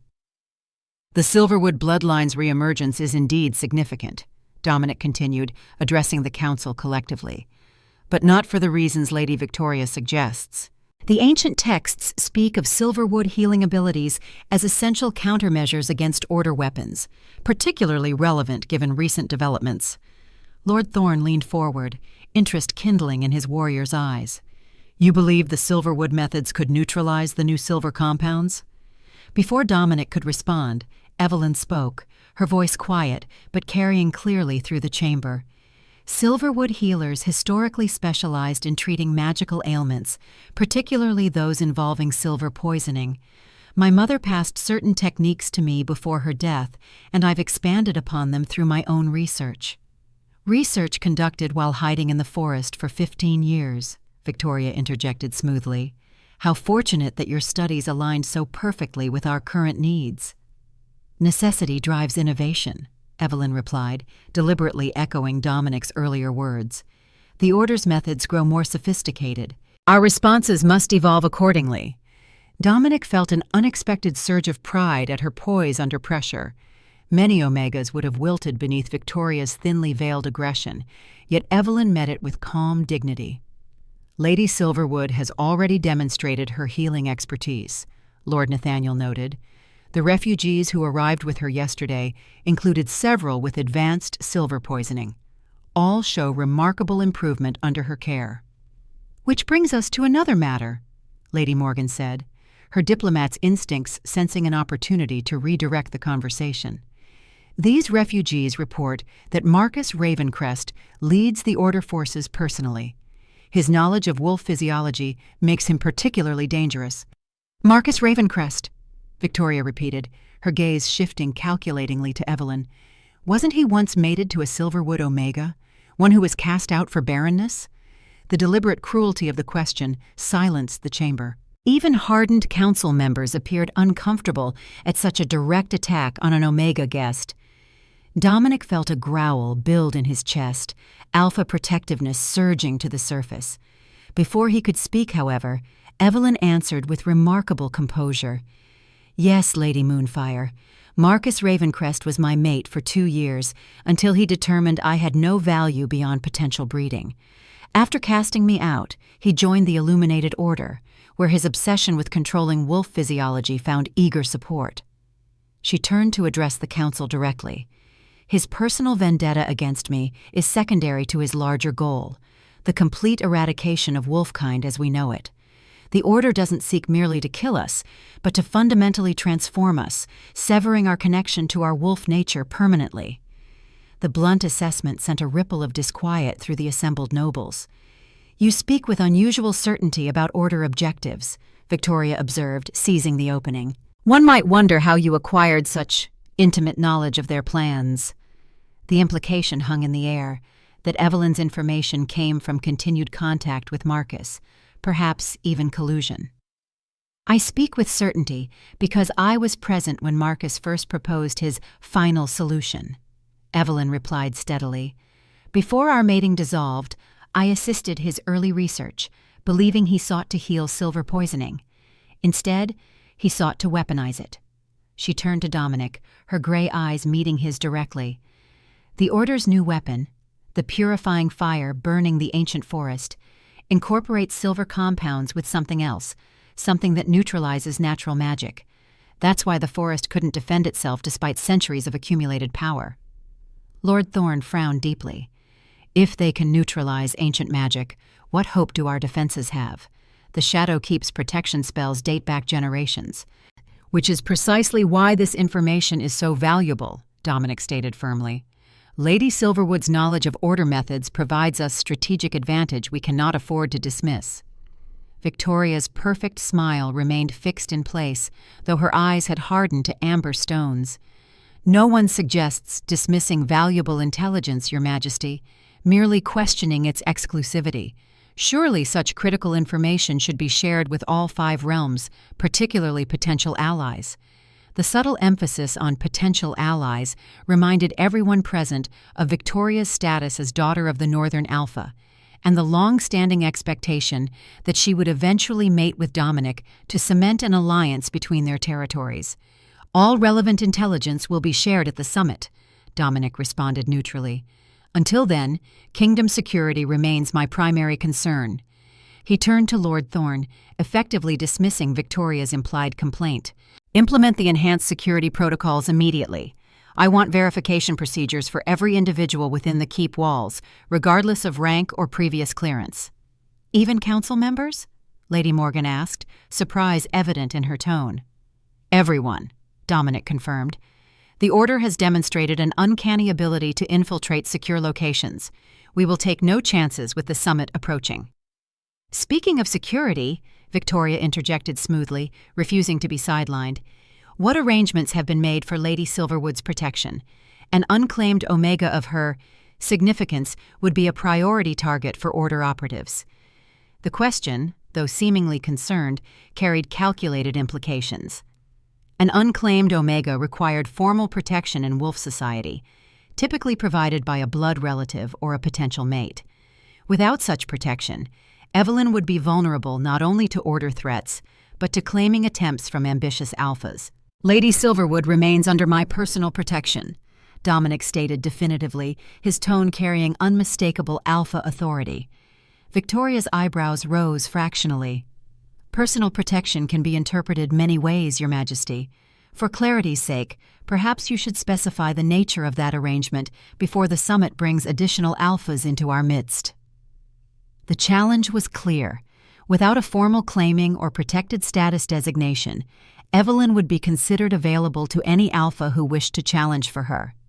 Dominic felt a surge of frustration at the political maneuvering. Before he could formulate a response that wouldn't back him into unwanted commitments, Evelyn spoke.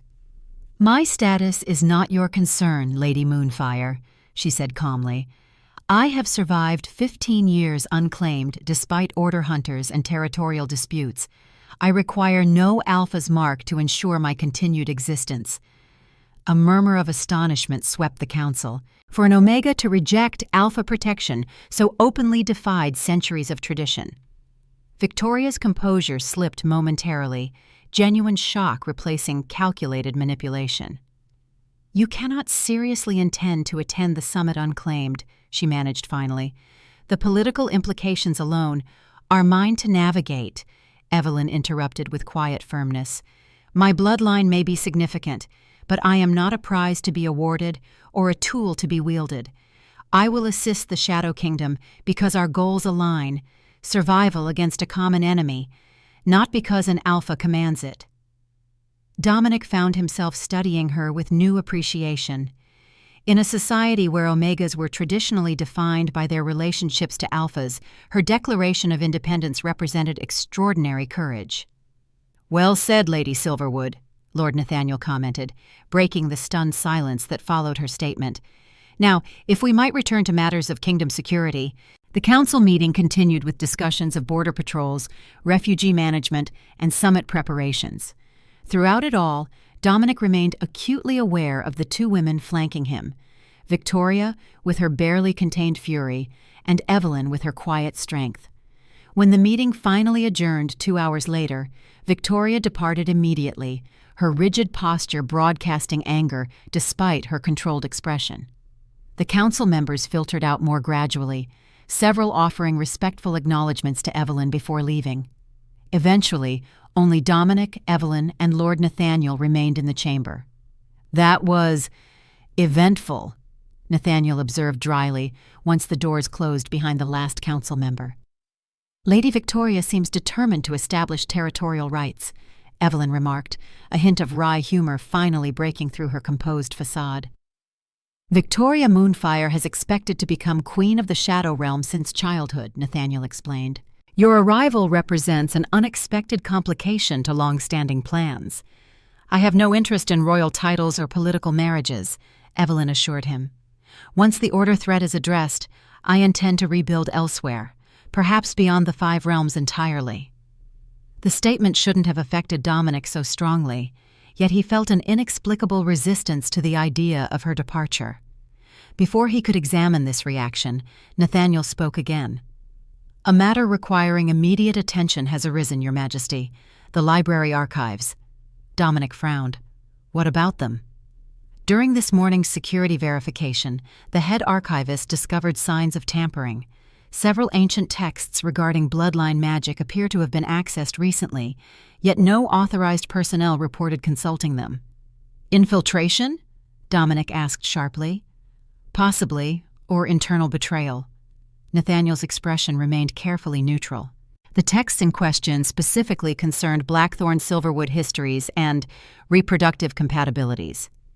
Evelyn's breath caught audibly. "Someone within the keep is researching the bloodline curse." "So it would seem," Nathaniel confirmed. "Given Lady Silverwood's expertise with ancient texts, perhaps she might assist in determining exactly what information may have been compromised." Dominic considered the suggestion. The royal archives contained their kingdom's most closely guarded secrets, magical knowledge accumulated over centuries that typically remained accessible only to the royal family and highest-ranking advisors. "Would you be willing to examine the texts?" he asked Evelyn directly. "Of course," she agreed without hesitation. "Though I should warn you, my knowledge of formal archive systems is limited. My education came primarily through oral tradition and whatever texts my mother managed to salvage before our family scattered." "The head archivist can assist with navigation," Nathaniel assured her. "Your expertise in recognizing significant Silverwood references would be most valuable." As they prepared to leave the council chamber, a young beta guard appeared at the doorway, his expression urgent. "Your Majesty," he said with a hasty bow, "Healer Jerome requests Lady Silverwood's immediate presence. The refugee child has taken a turn for the worse." Concern instantly replaced all other considerations in Evelyn's expression. "The silver poisoning must have reached her heart. I need to go to her immediately." "Go," Dominic agreed without hesitation. "The archives can wait." "I'll escort Lady Silverwood to the healing chambers," Nathaniel offered, "and arrange for archive access when the medical situation stabilizes." Dominic nodded his approval, watching as Evelyn departed swiftly with Nathaniel at her side. Her immediate prioritization of healing over political intrigue or personal security further confirmed his growing impression of her character. Left alone in the council chamber, he moved to the massive windows overlooking his kingdom. From this height, the Shadow Realm stretched before him in all its rugged beauty: dense forests, snow-capped mountains, valleys where wolf packs ran freely during full moons. Everything he had fought to preserve for 25 years. Yet for the first time since his family's murder, Dominic found himself considering a future beyond mere survival. One where the kingdom might truly thrive again, where ancient alliances could be renewed, where the balance between designations might be restored as his father had envisioned. Such thoughts inevitably led back to Evelyn Silverwood and the possibilities her bloodline represented, not merely breaking his personal curse, but healing divisions that had weakened wolfkind for generations. A discreet knock interrupted his contemplation. Lady Morgan, the council's chief diplomat, entered at his acknowledgement. "Forgive the intrusion, Your Majesty," she began, her typically composed features showing unusual tension. "A message has arrived from King Alaric of the Eastern Territories. His delegation will arrive 3 days early for the summit, supposedly due to security concerns along traditional routes." Dominic's suspicions immediately engaged. Alaric never alters plans without ulterior motives. How many in his delegation? 30, including his son and heir, Prince Cedric. The significance wasn't lost on Dominic. Prince Cedric was an unmated alpha of considerable power and ambition, rumored to be seeking an advantageous match before ascending to his father's throne. "Interesting timing," he observed neutrally. "Indeed," Lady Morgan agreed, "particularly given how quickly news of Lady Silverwood's presence seems to have spread. We've received similar requests for early arrival from 3 other delegations since this morning." "Denied," Dominic stated firmly. "The summit begins as scheduled. Early arrivals compromise security preparations." "Even for King Alaric? He's been our strongest ally against the Order." "Especially for Alaric," Dominic countered. "His ambitions for his son are well known, as is his fascination with bloodline magic. I won't have Evelyn Silverwood subjected to claiming pressures from opportunistic alphas, regardless of political alliances." Lady Morgan studied him with the perceptive gaze that made her such an effective diplomat. "You referred to her as Evelyn, not Lady Silverwood," she noted carefully, "and your scent changes subtly when you speak of her." Few would have dared make such an observation to the Alpha King. That Morgan did so indicated both her secure position and the significance she attached to the matter. "Your point?" Dominic asked, neither confirming nor denying the implication. "Only that your personal interest, whether political or otherwise, will not go unnoticed by visiting dignitaries," she replied diplomatically.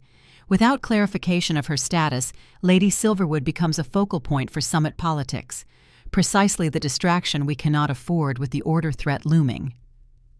The assessment, while uncomfortable, was accurate. Wolf Society operated on clear hierarchies and relationship structures. Ambiguity created vulnerability, particularly for Omegas. "I understand your concern," Dominic acknowledged. "But Lady Silverwood has made her position clear. She rejects traditional protection arrangements." "With respect, Your Majesty, tradition exists for practical reasons," Morgan countered gently. "An unclaimed Omega of legendary bloodline, present at a gathering of the most powerful alphas in the 5 realms? The situation practically guarantees conflict." Dominic knew she was right, yet felt uncharacteristically reluctant to impose conventional solutions.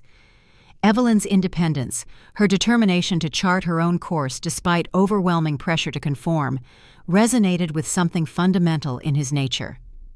"I will discuss options with Lady Silverwood," he finally conceded, "but I will not force traditional arrangements upon her, regardless of political expediency." Lady Morgan accepted this with a diplomatic bow, though her expression suggested she found his stance impractical at best. After addressing several additional diplomatic matters, Dominic made his way to the healing chambers, curious about the refugee child's condition, and though he wouldn't have admitted it readily, eager to observe Evelyn in her element as a healer. The royal healing chambers occupied an entire wing of the Shadowkeep's ground floor, providing easy access for injured wolves brought in from the surrounding territories. Unlike the imposing formality of the council chamber or the opulent luxury of the royal quarters, these rooms balanced practical functionality with calming aesthetics, soft natural light, soothing earth tones, and the gentle background symphony of flowing water. Dominic entered quietly, immediately noticing the cluster of healers gathered around a small bed in the center of the main chamber. Evelyn stood at the bedside, her hands positioned over the child's chest, a soft silver glow emanating from her palms.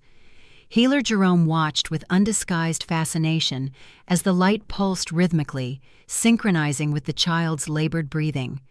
The other healers maintained respectful distance, their expressions ranging from skepticism to awe. No one noticed Dominic's presence, all attention focused on the extraordinary scene before them. He remained in the doorway, unwilling to disrupt whatever healing ritual Evelyn performed. The silver light gradually intensified, seeming to sink beneath the child's skin and spread through her small body in luminous veins. Where the light traveled, the blackened pathways of silver poisoning visibly receded, replaced by healthy tissue. Evelyn spoke softly in an ancient language Dominic recognized from ceremonial texts, but had never heard spoken aloud. The words carried power that resonated through the chamber, raising the hair on his arms despite his distance from the ritual. After several minutes, the glow began to fade. Evelyn swayed slightly, exhaustion evident in the sudden pallor of her face and the trembling of her hands as she lowered them. "The poison is contained," she announced, her voice strained. "It cannot reach her heart now. The conventional treatments should complete the healing process." Healer Jerome stepped forward immediately, supporting Evelyn's elbow as she stumbled slightly. "You need rest," he insisted, with the authority of a senior healer. "Silver extraction at this level depletes the healer as much as it heals the patient." "I'm fine," Evelyn protested weakly, though her complexion suggested otherwise. It was then that Jerome noticed Dominic in the doorway. "Your Majesty," he acknowledged with a respectful nod. "Lady Silverwood has performed extraordinary healing work. The child would certainly have died without her intervention." The other healers murmured agreement, their earlier skepticism apparently overcome by what they had witnessed. Evelyn attempted to straighten at Dominic's presence, but the effort clearly cost her. Without conscious decision, he crossed the chamber to her side, one arm sliding supportively around her waist. "Jerome is right," he told her, noting the feverish heat of her skin where his hand rested. "You've drained yourself dangerously." "The extraction was more difficult than anticipated," she admitted reluctantly. "The Order has developed a new variant of silver poison, one that bonds directly with spirit energy. Conventional healing techniques couldn't touch it." "What you did was not conventional," Jerome observed with professional interest. "That technique, the scrolls mention silverwood healing gifts, but to witness actual energy manipulation. A family method," Evelyn explained tiredly. Silverwood healers could draw poisonous energy into themselves, transmute it, then release it harmlessly, though traditionally the process requires a complementary energy to complete safely. The implication hung in the air, understood by everyone present. Complementary energy meant an alpha counterpart, the traditional pairing that balanced omega healing abilities with alpha strength. Without such balance, the healer absorbed toxins that should have been neutralized externally. Dominic felt a surge of admiration mixed with concern. "You perform the ritual knowing the risks to yourself." "The child would have died by nightfall," Evelyn replied simply, as if that explained everything. Perhaps it did. The absolute certainty in her voice, the unquestioning prioritization of a stranger's life over her own safety, revealed core values that transcended designation or bloodline. "You need to rest and recover," Dominic insisted, his tone leaving no room for argument. "Jerome, what treatment do you recommend?" The elderly healer considered briefly. "Normally, we'd recommend close physical proximity to a compatible alpha. The energy exchange accelerates recovery from magical depletion." If the suggestion embarrassed him, Jerome showed no sign of it.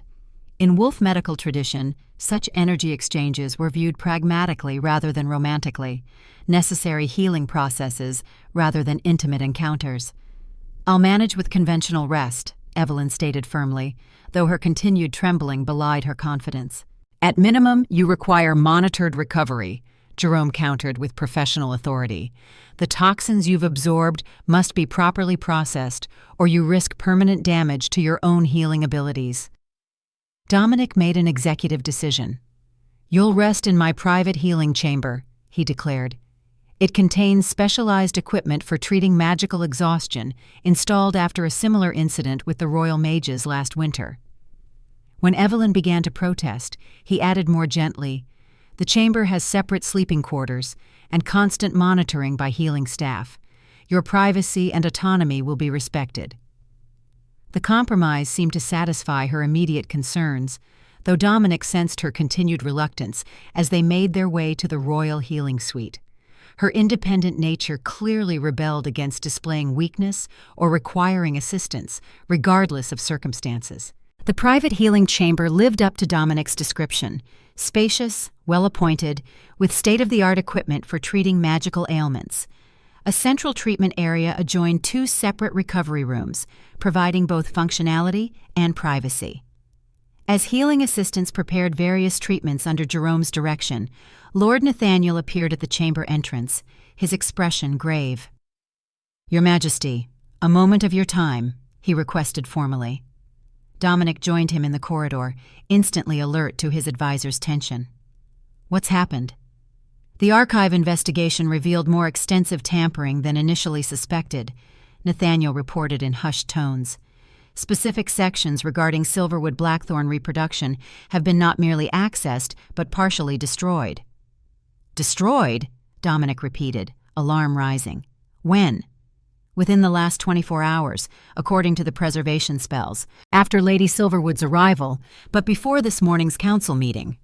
The timing suggested deliberate sabotage by someone with both knowledge of Evelyn's presence and access to highly restricted areas of the keep. Increase security throughout the archives, Dominic ordered. Full verification for anyone entering, regardless of rank or purpose. Already implemented, Nathaniel assured him. But there's more. The head archivist managed to reconstruct portions of the damaged texts. They contained specific references to a prophecy, one concerning a child born of Silverwood and Blackthorn blood during a time of great conflict. Most ancient texts contain some form of prophecy, Dominic observed, though his interest was undeniably piqued. What made this one significant enough to target? According to the fragments, this child would possess unprecedented abilities, combining Blackthorn shadow manipulation with Silverwood spirit healing to create something entirely new. The text referred to this offspring as the balance incarnate and suggested it would fundamentally transform Wolfkind's relationship to both human and spirit realms. The implications were profound. If true, such a child would represent not merely an heir to the Shadow Kingdom, but potentially a new evolutionary direction for their species. No wonder someone wanted it destroyed, Dominic mused. Such power would threaten the Order's entire agenda.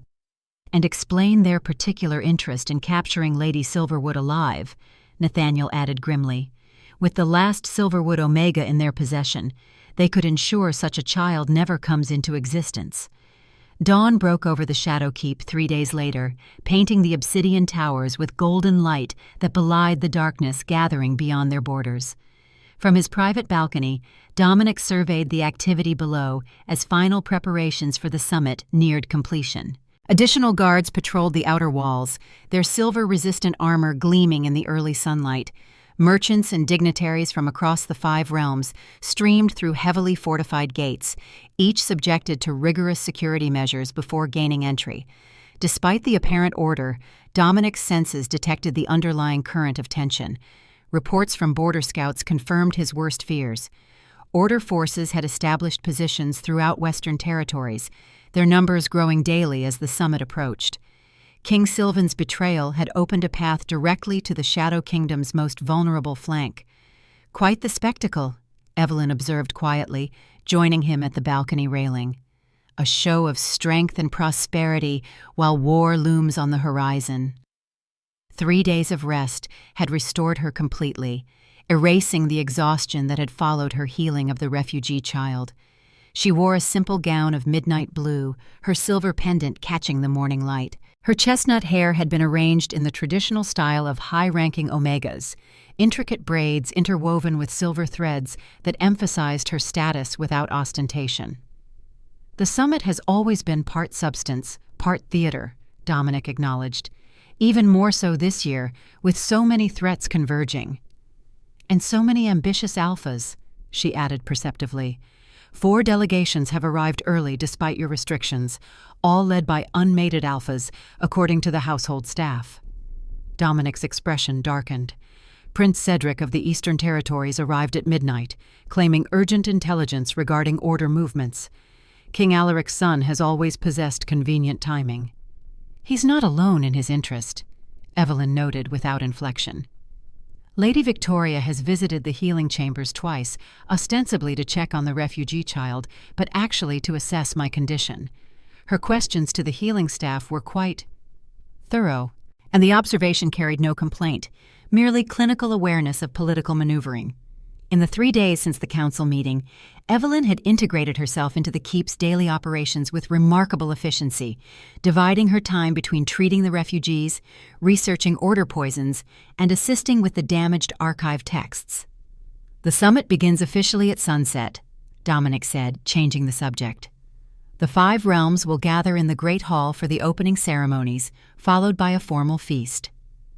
where everyone will be watching to see where I'm seated and under whose protection I appear," Evelyn finished for him, a hint of resignation coloring her tone. "We can't avoid addressing my status any longer, can we?"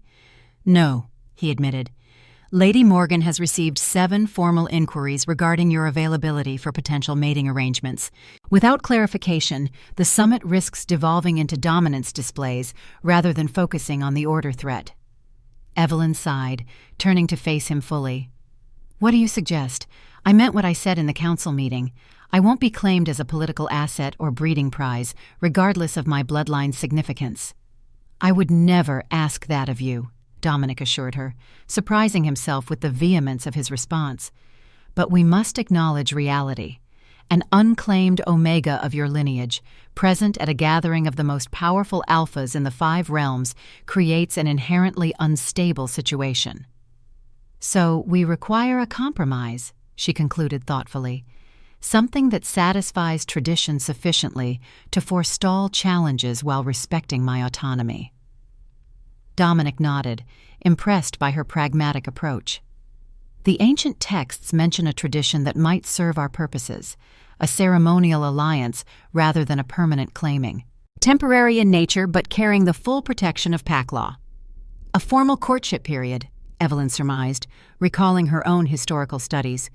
"Common before the Great War, when Omegas held more social power, it would grant protection without immediate binding. Precisely, it would signal serious intent while allowing both parties time for consideration before permanent commitment." The solution seemed elegant in its simplicity, yet Dominic found himself unexpectedly hesitant to propose it directly. The formal words remained unspoken between them as Evelyn studied him with perceptive gray eyes. "With whom would I enter this alliance?" she asked finally, though the answer seemed obvious to them both. Dominic had faced countless battles without hesitation, yet this conversation somehow required greater courage. "As Alpha King, my protection would prevent challenges from other alphas, regardless of their rank or political connections." "A political arrangement, then," Evelyn stated, her tone carefully neutral, "to maintain order during the summit." "Initially, yes," he acknowledged, struggling to articulate feelings still forming within himself. "But perhaps something with potential to evolve naturally, should we find compatibility beyond mere political convenience." The admission cost him something in terms of his carefully maintained control, exposing vulnerability he typically concealed behind the mask of kingship. Evelyn's expression softened slightly in response.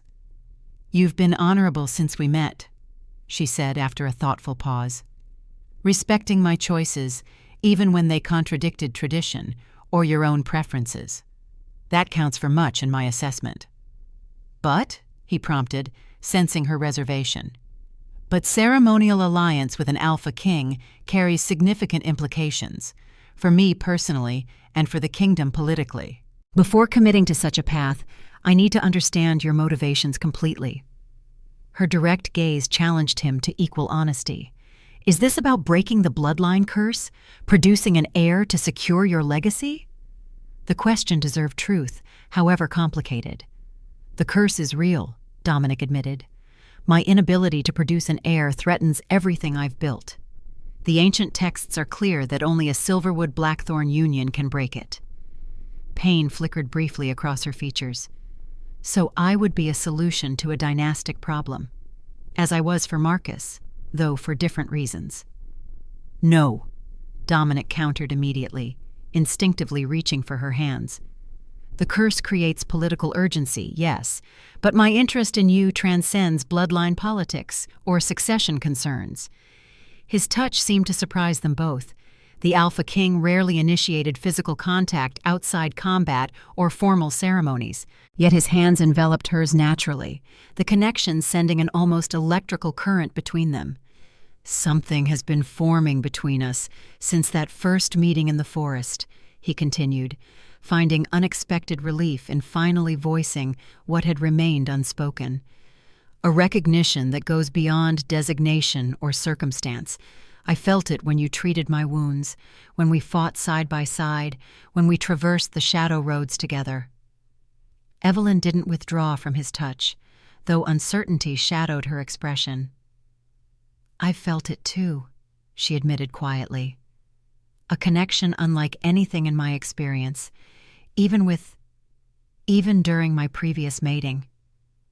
The ancient texts speak of true mates, souls naturally aligned across lifetimes," Dominic said, referencing legends most modern wolves dismissed as romantic fantasy. "I never credited such stories until recently." "Nor I," Evelyn agreed. "Yet here we stand." The moment stretched between them, fragile and significant. Dominic felt the weight of their shared history, brief in chronological terms yet profound in impact, balanced against the complex future they faced. Before either could speak again, Lord Nathaniel appeared at the chamber entrance, his expression conveying urgent business. "Forgive the interruption, Your Majesty," he said with a formal bow. "The northern delegation has arrived with disturbing news. Order forces have been sighted less than a day's march from our borders, approaching from the western passes." The spell broken, Dominic reluctantly released Evelyn's hands, returning to the role of Alpha King. "How many?" "At least 2,000, according to Northern scouts. They carry some new weapon, a siege engine of unusual design." "The summit becomes a target, as I feared," Dominic concluded grimly. "All delegates in one location, perfect for a decisive strike." "There's more," Nathaniel continued, his gaze shifting momentarily to Evelyn. "Marcus Ravencrest leads the vanguard personally. He's publicly announced his intention to reclaim his stolen property and eliminate the Shadow King in one campaign." Evelyn paled visibly, though her voice remained steady when she spoke. "He refers to me as property, the claim of a former mate, though our bond was formally dissolved when he cast me out." "Such claims hold no validity under Shadow Kingdom law," Dominic assured her, barely containing the growl that rose in his throat at the possessive language. "Dissolved matings cannot be reinstated without mutual consent." "Marcus doesn't recognize your laws," Evelyn reminded him, "or any authority beyond the order now." "Then he'll learn the consequences of such disrespect," Dominic stated with cold certainty. Turning back to Nathaniel, he continued, "Double the border patrols. Position our elite guard units at the western approach. I want constant updates on order movements." "Already in progress," Nathaniel confirmed. "But there's another matter requiring immediate attention.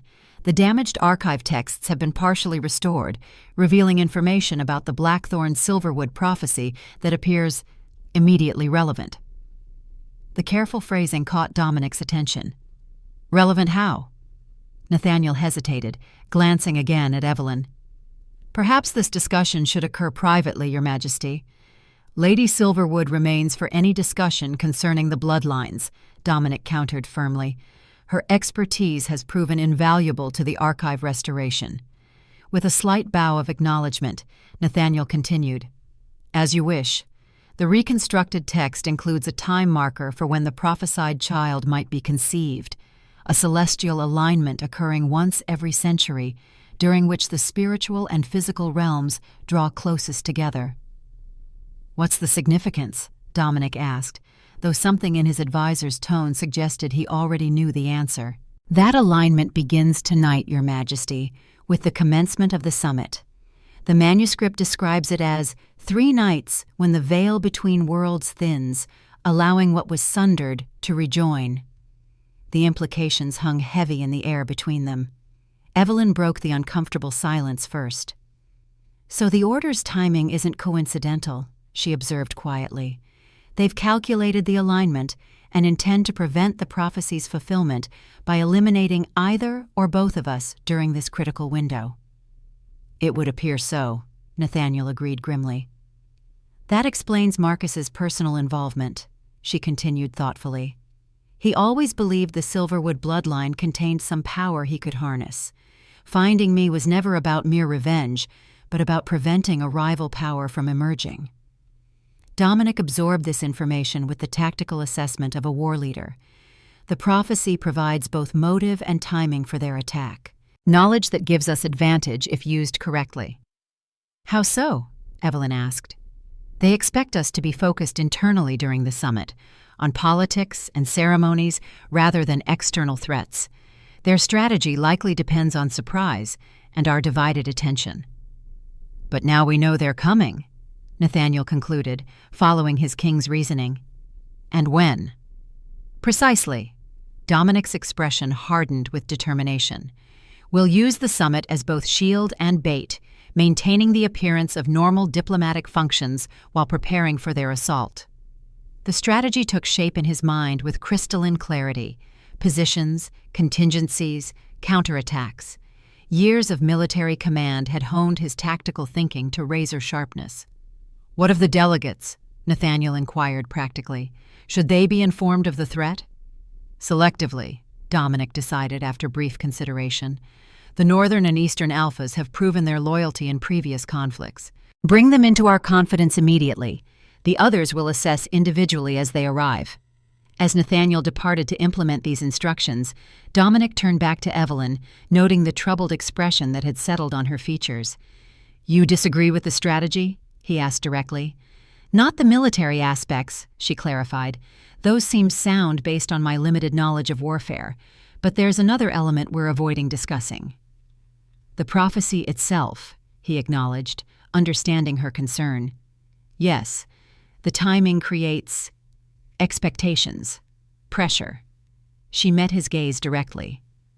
I won't be manipulated by ancient predictions any more than by political necessity, Dominic. If we pursue a connection between us, it must be by choice, not cosmic coercion. The use of his name rather than his title, the first time she had addressed him so informally, registered more significantly than it should have given the gravity of their discussion. I agree completely, he assured her. Prophecies record possibilities, not certainties. They inform, but should never dictate personal choices, particularly ones as consequential as mating. Relief visibly eased the tension in her shoulders. Thank you for understanding. Now, regarding your earlier proposal, the ceremonial alliance. You've reached a decision? He prompted when she hesitated. Yes, I accept, with 2 conditions. Her expression remained serious, though something warmer flickered in her eyes. First, it remains genuinely temporary unless we both choose otherwise. No presumption of permanence regardless of political pressure. Agreed, Dominic said without hesitation. And the second condition? That we address this connection between us honestly, whatever it may be. No manipulation, no hidden agendas, no strategic withholding of information, even when truth proves uncomfortable. The request struck at the core of his carefully constructed persona as Alpha King, the calculated reserve, the strategic deployment of information, the emotional discipline that had defined his rule for 25 years. Yet rather than resistance, Dominic felt unexpected relief at the prospect of such transparency, at least with one person in his increasingly complex world. I accept your conditions, he said simply, and offer one of my own, that you grant me the same honesty you request, without fear of power imbalance affecting our communication. Agreed, she replied with equal simplicity. Something fundamental shifted between them with this exchange, not a claiming or even a formal commitment, but a framework for possibility, for exploration without predetermined outcomes. The ceremonial alliance should be announced before the summit begins, Dominic noted, returning to practical matters. It will establish your protected status clearly before the delegations gather. A public declaration at the welcoming ceremony would be most effective, Evelyn suggested, witnessed by representatives from all realms to prevent later challenges. As they discussed logistics for the announcement, a subtle shift in atmospheric pressure alerted Dominic's enhanced senses to approaching weather. Looking toward the western horizon, he noticed dark clouds gathering with unnatural speed, their formations too symmetrical for natural phenomena. Evelyn, he interrupted their planning, gesturing toward the strange weather pattern. Have you seen formations like that before? She followed his gaze, her expression changing from curiosity to alarm. Once, when Marcus demonstrated experimental weather manipulation using silver compounds. The order called it purification storms, capable of delivering silver-infused rain across wide areas. Silver rain would incapacitate outer patrols and civilian populations simultaneously, Dominic realized grimly, a prelude to ground assault. They're beginning their attack early, Evelyn concluded, before the summit officially commences. Dominic's tactical mind engaged immediately. The timing suggests their intelligence is incomplete. They know of the gathering but not the specific schedule. Or they hope to create chaos before delegates arrive, compromising your ability to host the summit at all. Either way, we must respond immediately. Dominic moved toward the door with purposeful strides, Evelyn keeping pace beside him. The keep's protective enchantments should shield against silver rain, but the outer settlements remain vulnerable. They made their way swiftly to the war chamber, where Lord Thorne already coordinated response to the approaching threat. Maps covered the central table, markers indicating patrol positions and civilian settlements throughout the territory. Weather manipulation, Dominic announced without preamble. Order technology delivering silver toxins via rainfall. Estimated impact radius. Lord Thorne processed this information without visible surprise, immediately adjusting tactical projections. Based on cloud formations and wind patterns, approximately 20 miles from the western border, including 3 major settlements and 7 patrol stations. Evacuation timeframe: 2 hours minimum for civilians. Patrols can shelter in emergency bunkers if warned immediately. Dominic turned to the communications specialist stationed nearby. Send the evacuation signal to all western settlements. Priority transport for children, elderly, and pregnant females. Everyone else proceeds to the emergency shelters on foot. As orders were relayed through the keep's magical communication system, Evelyn stepped forward, studying the map with focused intensity. The silver rain poses 2 distinct threats, she observed, pointing to specific areas. Immediate incapacitation of anyone exposed and lasting contamination of water sources. The order likely intends both outcomes to create maximum disruption. Can the contamination be countered? Lord Thorne asked directly, recognizing useful expertise regardless of its source. Yes, with proper treatment, Evelyn confirmed. I developed neutralizing agents during my years in the forest. With your apothecary's resources, we could produce sufficient quantities for the major reservoirs. Do it, Dominic authorized immediately. Take whatever supplies and personnel you require. As Evelyn departed to organize this effort, the war chamber transformed into the nerve center of crisis response. Messengers arrived and departed continuously, bringing reports from outer territories and carrying orders to defensive positions. Dominic moved between stations with practiced efficiency, adjusting strategies based on incoming information. The Silver Storm reached Shadow Kingdom borders 2 hours later. Reports described unnatural rain that burned exposed skin and induced immediate respiratory distress in those caught without protection. Thanks to the advance warning, casualties remained minimal, but the psychological impact spread rapidly, fear and uncertainty rippling through the population as rumors of order attack proliferated. By late afternoon, the immediate crisis had stabilized. Evacuation procedures functioned as designed, with vulnerable populations sheltered safely within the keep's walls or in fortified bunkers throughout the territory. Water purification efforts proceeded under Evelyn's direction, her expertise with silver neutralization proving invaluable. As sunset approached, the official commencement time for the summit, Dominic faced a critical decision. Proceeding with diplomatic ceremonies amid active attack could be perceived as foolhardy, yet cancellation would signal weakness precisely when strength needed demonstration. The council convened an emergency session to address this dilemma, joined by trusted Alpha leaders who had already arrived for the summit. The order intends to disrupt our gathering, Dominic stated, addressing the assembled leaders directly. Their attack timing is no coincidence. The question before us is whether to proceed as planned or postpone until the immediate threat subsides. King Alaric of the Eastern Territories, a bear of a man whose silver-streaked red hair and beard emphasized his intimidating presence, spoke first. Postponement plays directly into order strategy, he rumbled, his deep voice carrying the weight of decades commanding wolf armies. They seek to demonstrate your vulnerability, to show that their actions can dictate the 5 realms' behavior. My father speaks truth, Prince Cedric added, his leaner frame and calculating gaze providing sharp contrast to his sire's blunt force presence. The summit must proceed, though perhaps with adjusted security protocols. Queen Selene of the Northern Realm, Victoria's mother and a formidable alpha in her own right, nodded agreement. We demonstrate strength by continuing as planned. However, she added with pointed emphasis, certain ceremonies might be delayed until security stabilizes. Her meaning wasn't lost on anyone present. The ceremonial alliance between Dominic and Evelyn, scheduled for announcement during opening rituals, represented a significant political development that the Northern Realm clearly hoped to prevent or at least delay. Before Dominic could respond, the chamber doors opened to admit Evelyn herself. She had changed from her earlier attire into formal ceremonial robes of deepest blue, embroidered with silver symbols of healing and protection. The silverwood pendant gleamed at her throat, complemented by silver bands at her wrists, traditional Omega ceremonial attire that hadn't been seen in the Shadow Keep for generations. Her appearance created a momentary silence, both for its unexpected timing and for the undeniable impact of her presence.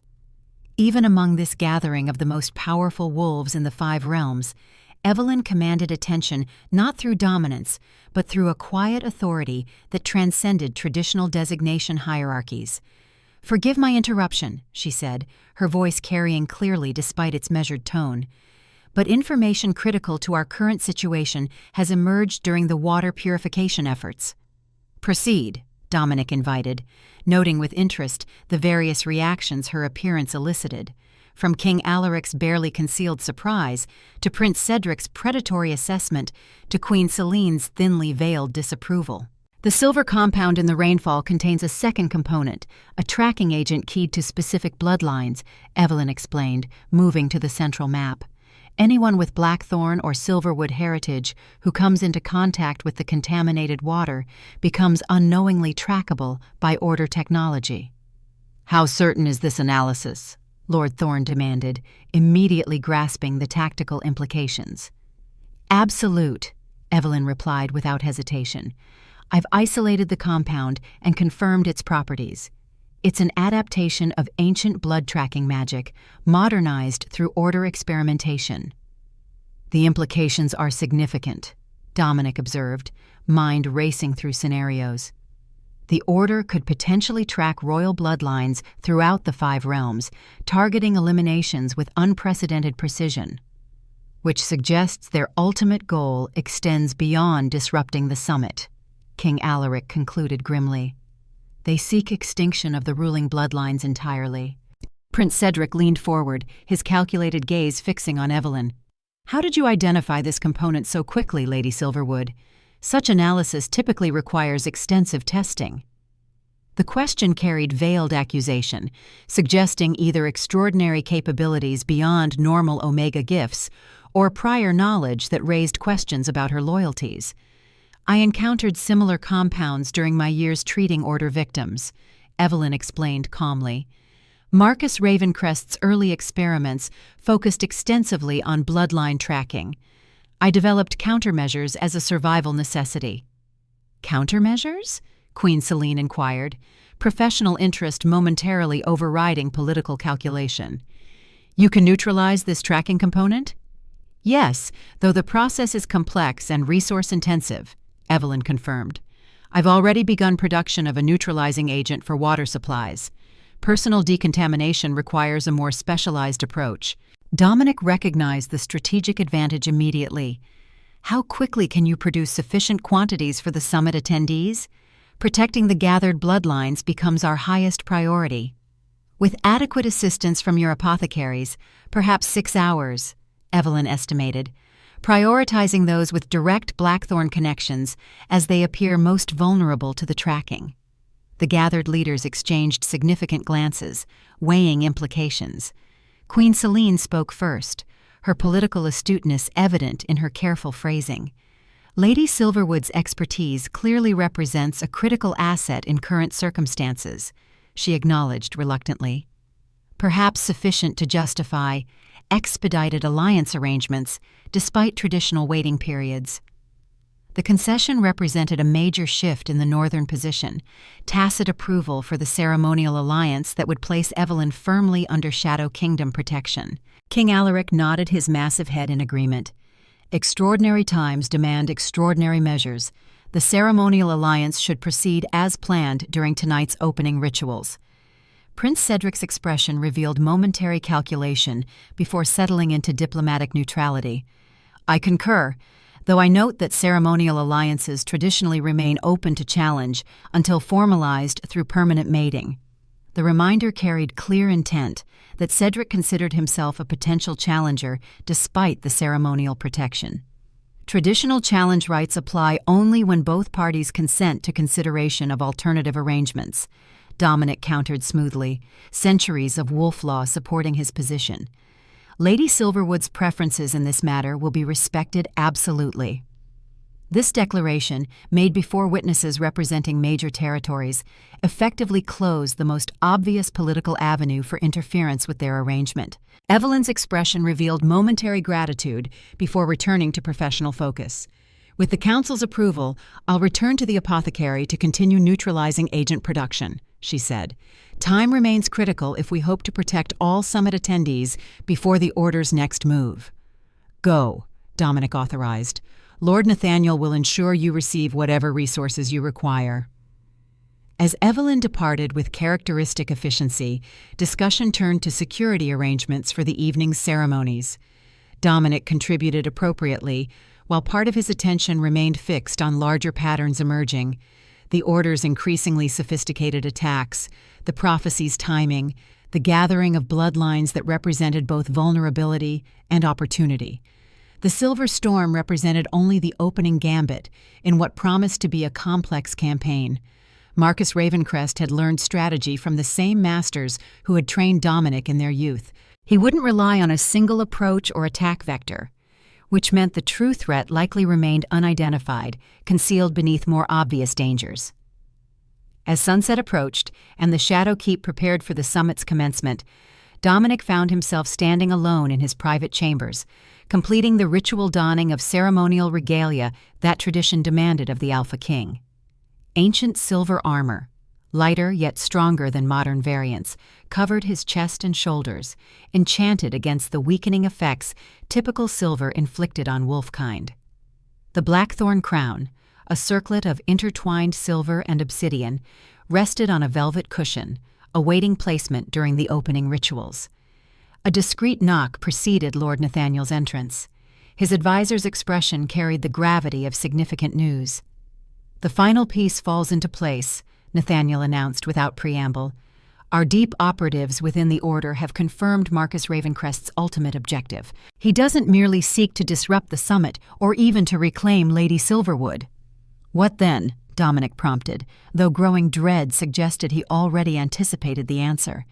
"He intends to implement the final cleansing, a ritual requiring the blood of both Blackthorn and Silverwood during the celestial alignment, designed not to kill wolfkind, but to sever our connection to our wolf nature permanently and irreversibly." The enormity of the threat momentarily silenced even Dominic's disciplined mind. Not extinction, but transformation.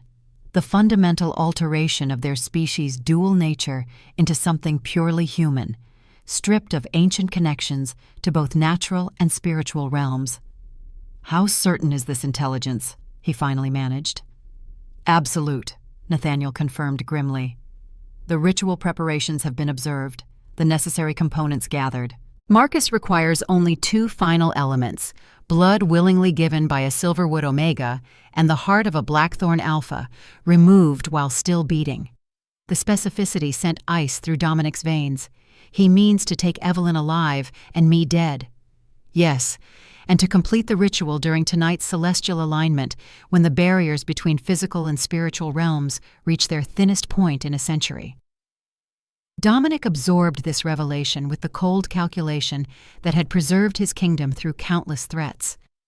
Then we use his certainty against him. Create the opportunity he expects, but with parameters we control. "You suggest allowing him to believe his plan succeeds," Nathaniel surmised, concern evident beneath his diplomatic reserve. "A dangerous gambit, Your Majesty." "Less dangerous than waiting for him to create his own opportunity," Dominic countered. "Better to channel the river than attempt to dam it entirely." As they discussed strategic details, another knock interrupted, this one bearing the distinctive pattern used only by royal healers in urgent circumstances. Healer Jerome entered without waiting for acknowledgement, his typically composed features tense with concern. "Your Majesty, forgive the interruption, but Lady Silverwood has collapsed in the apothecary."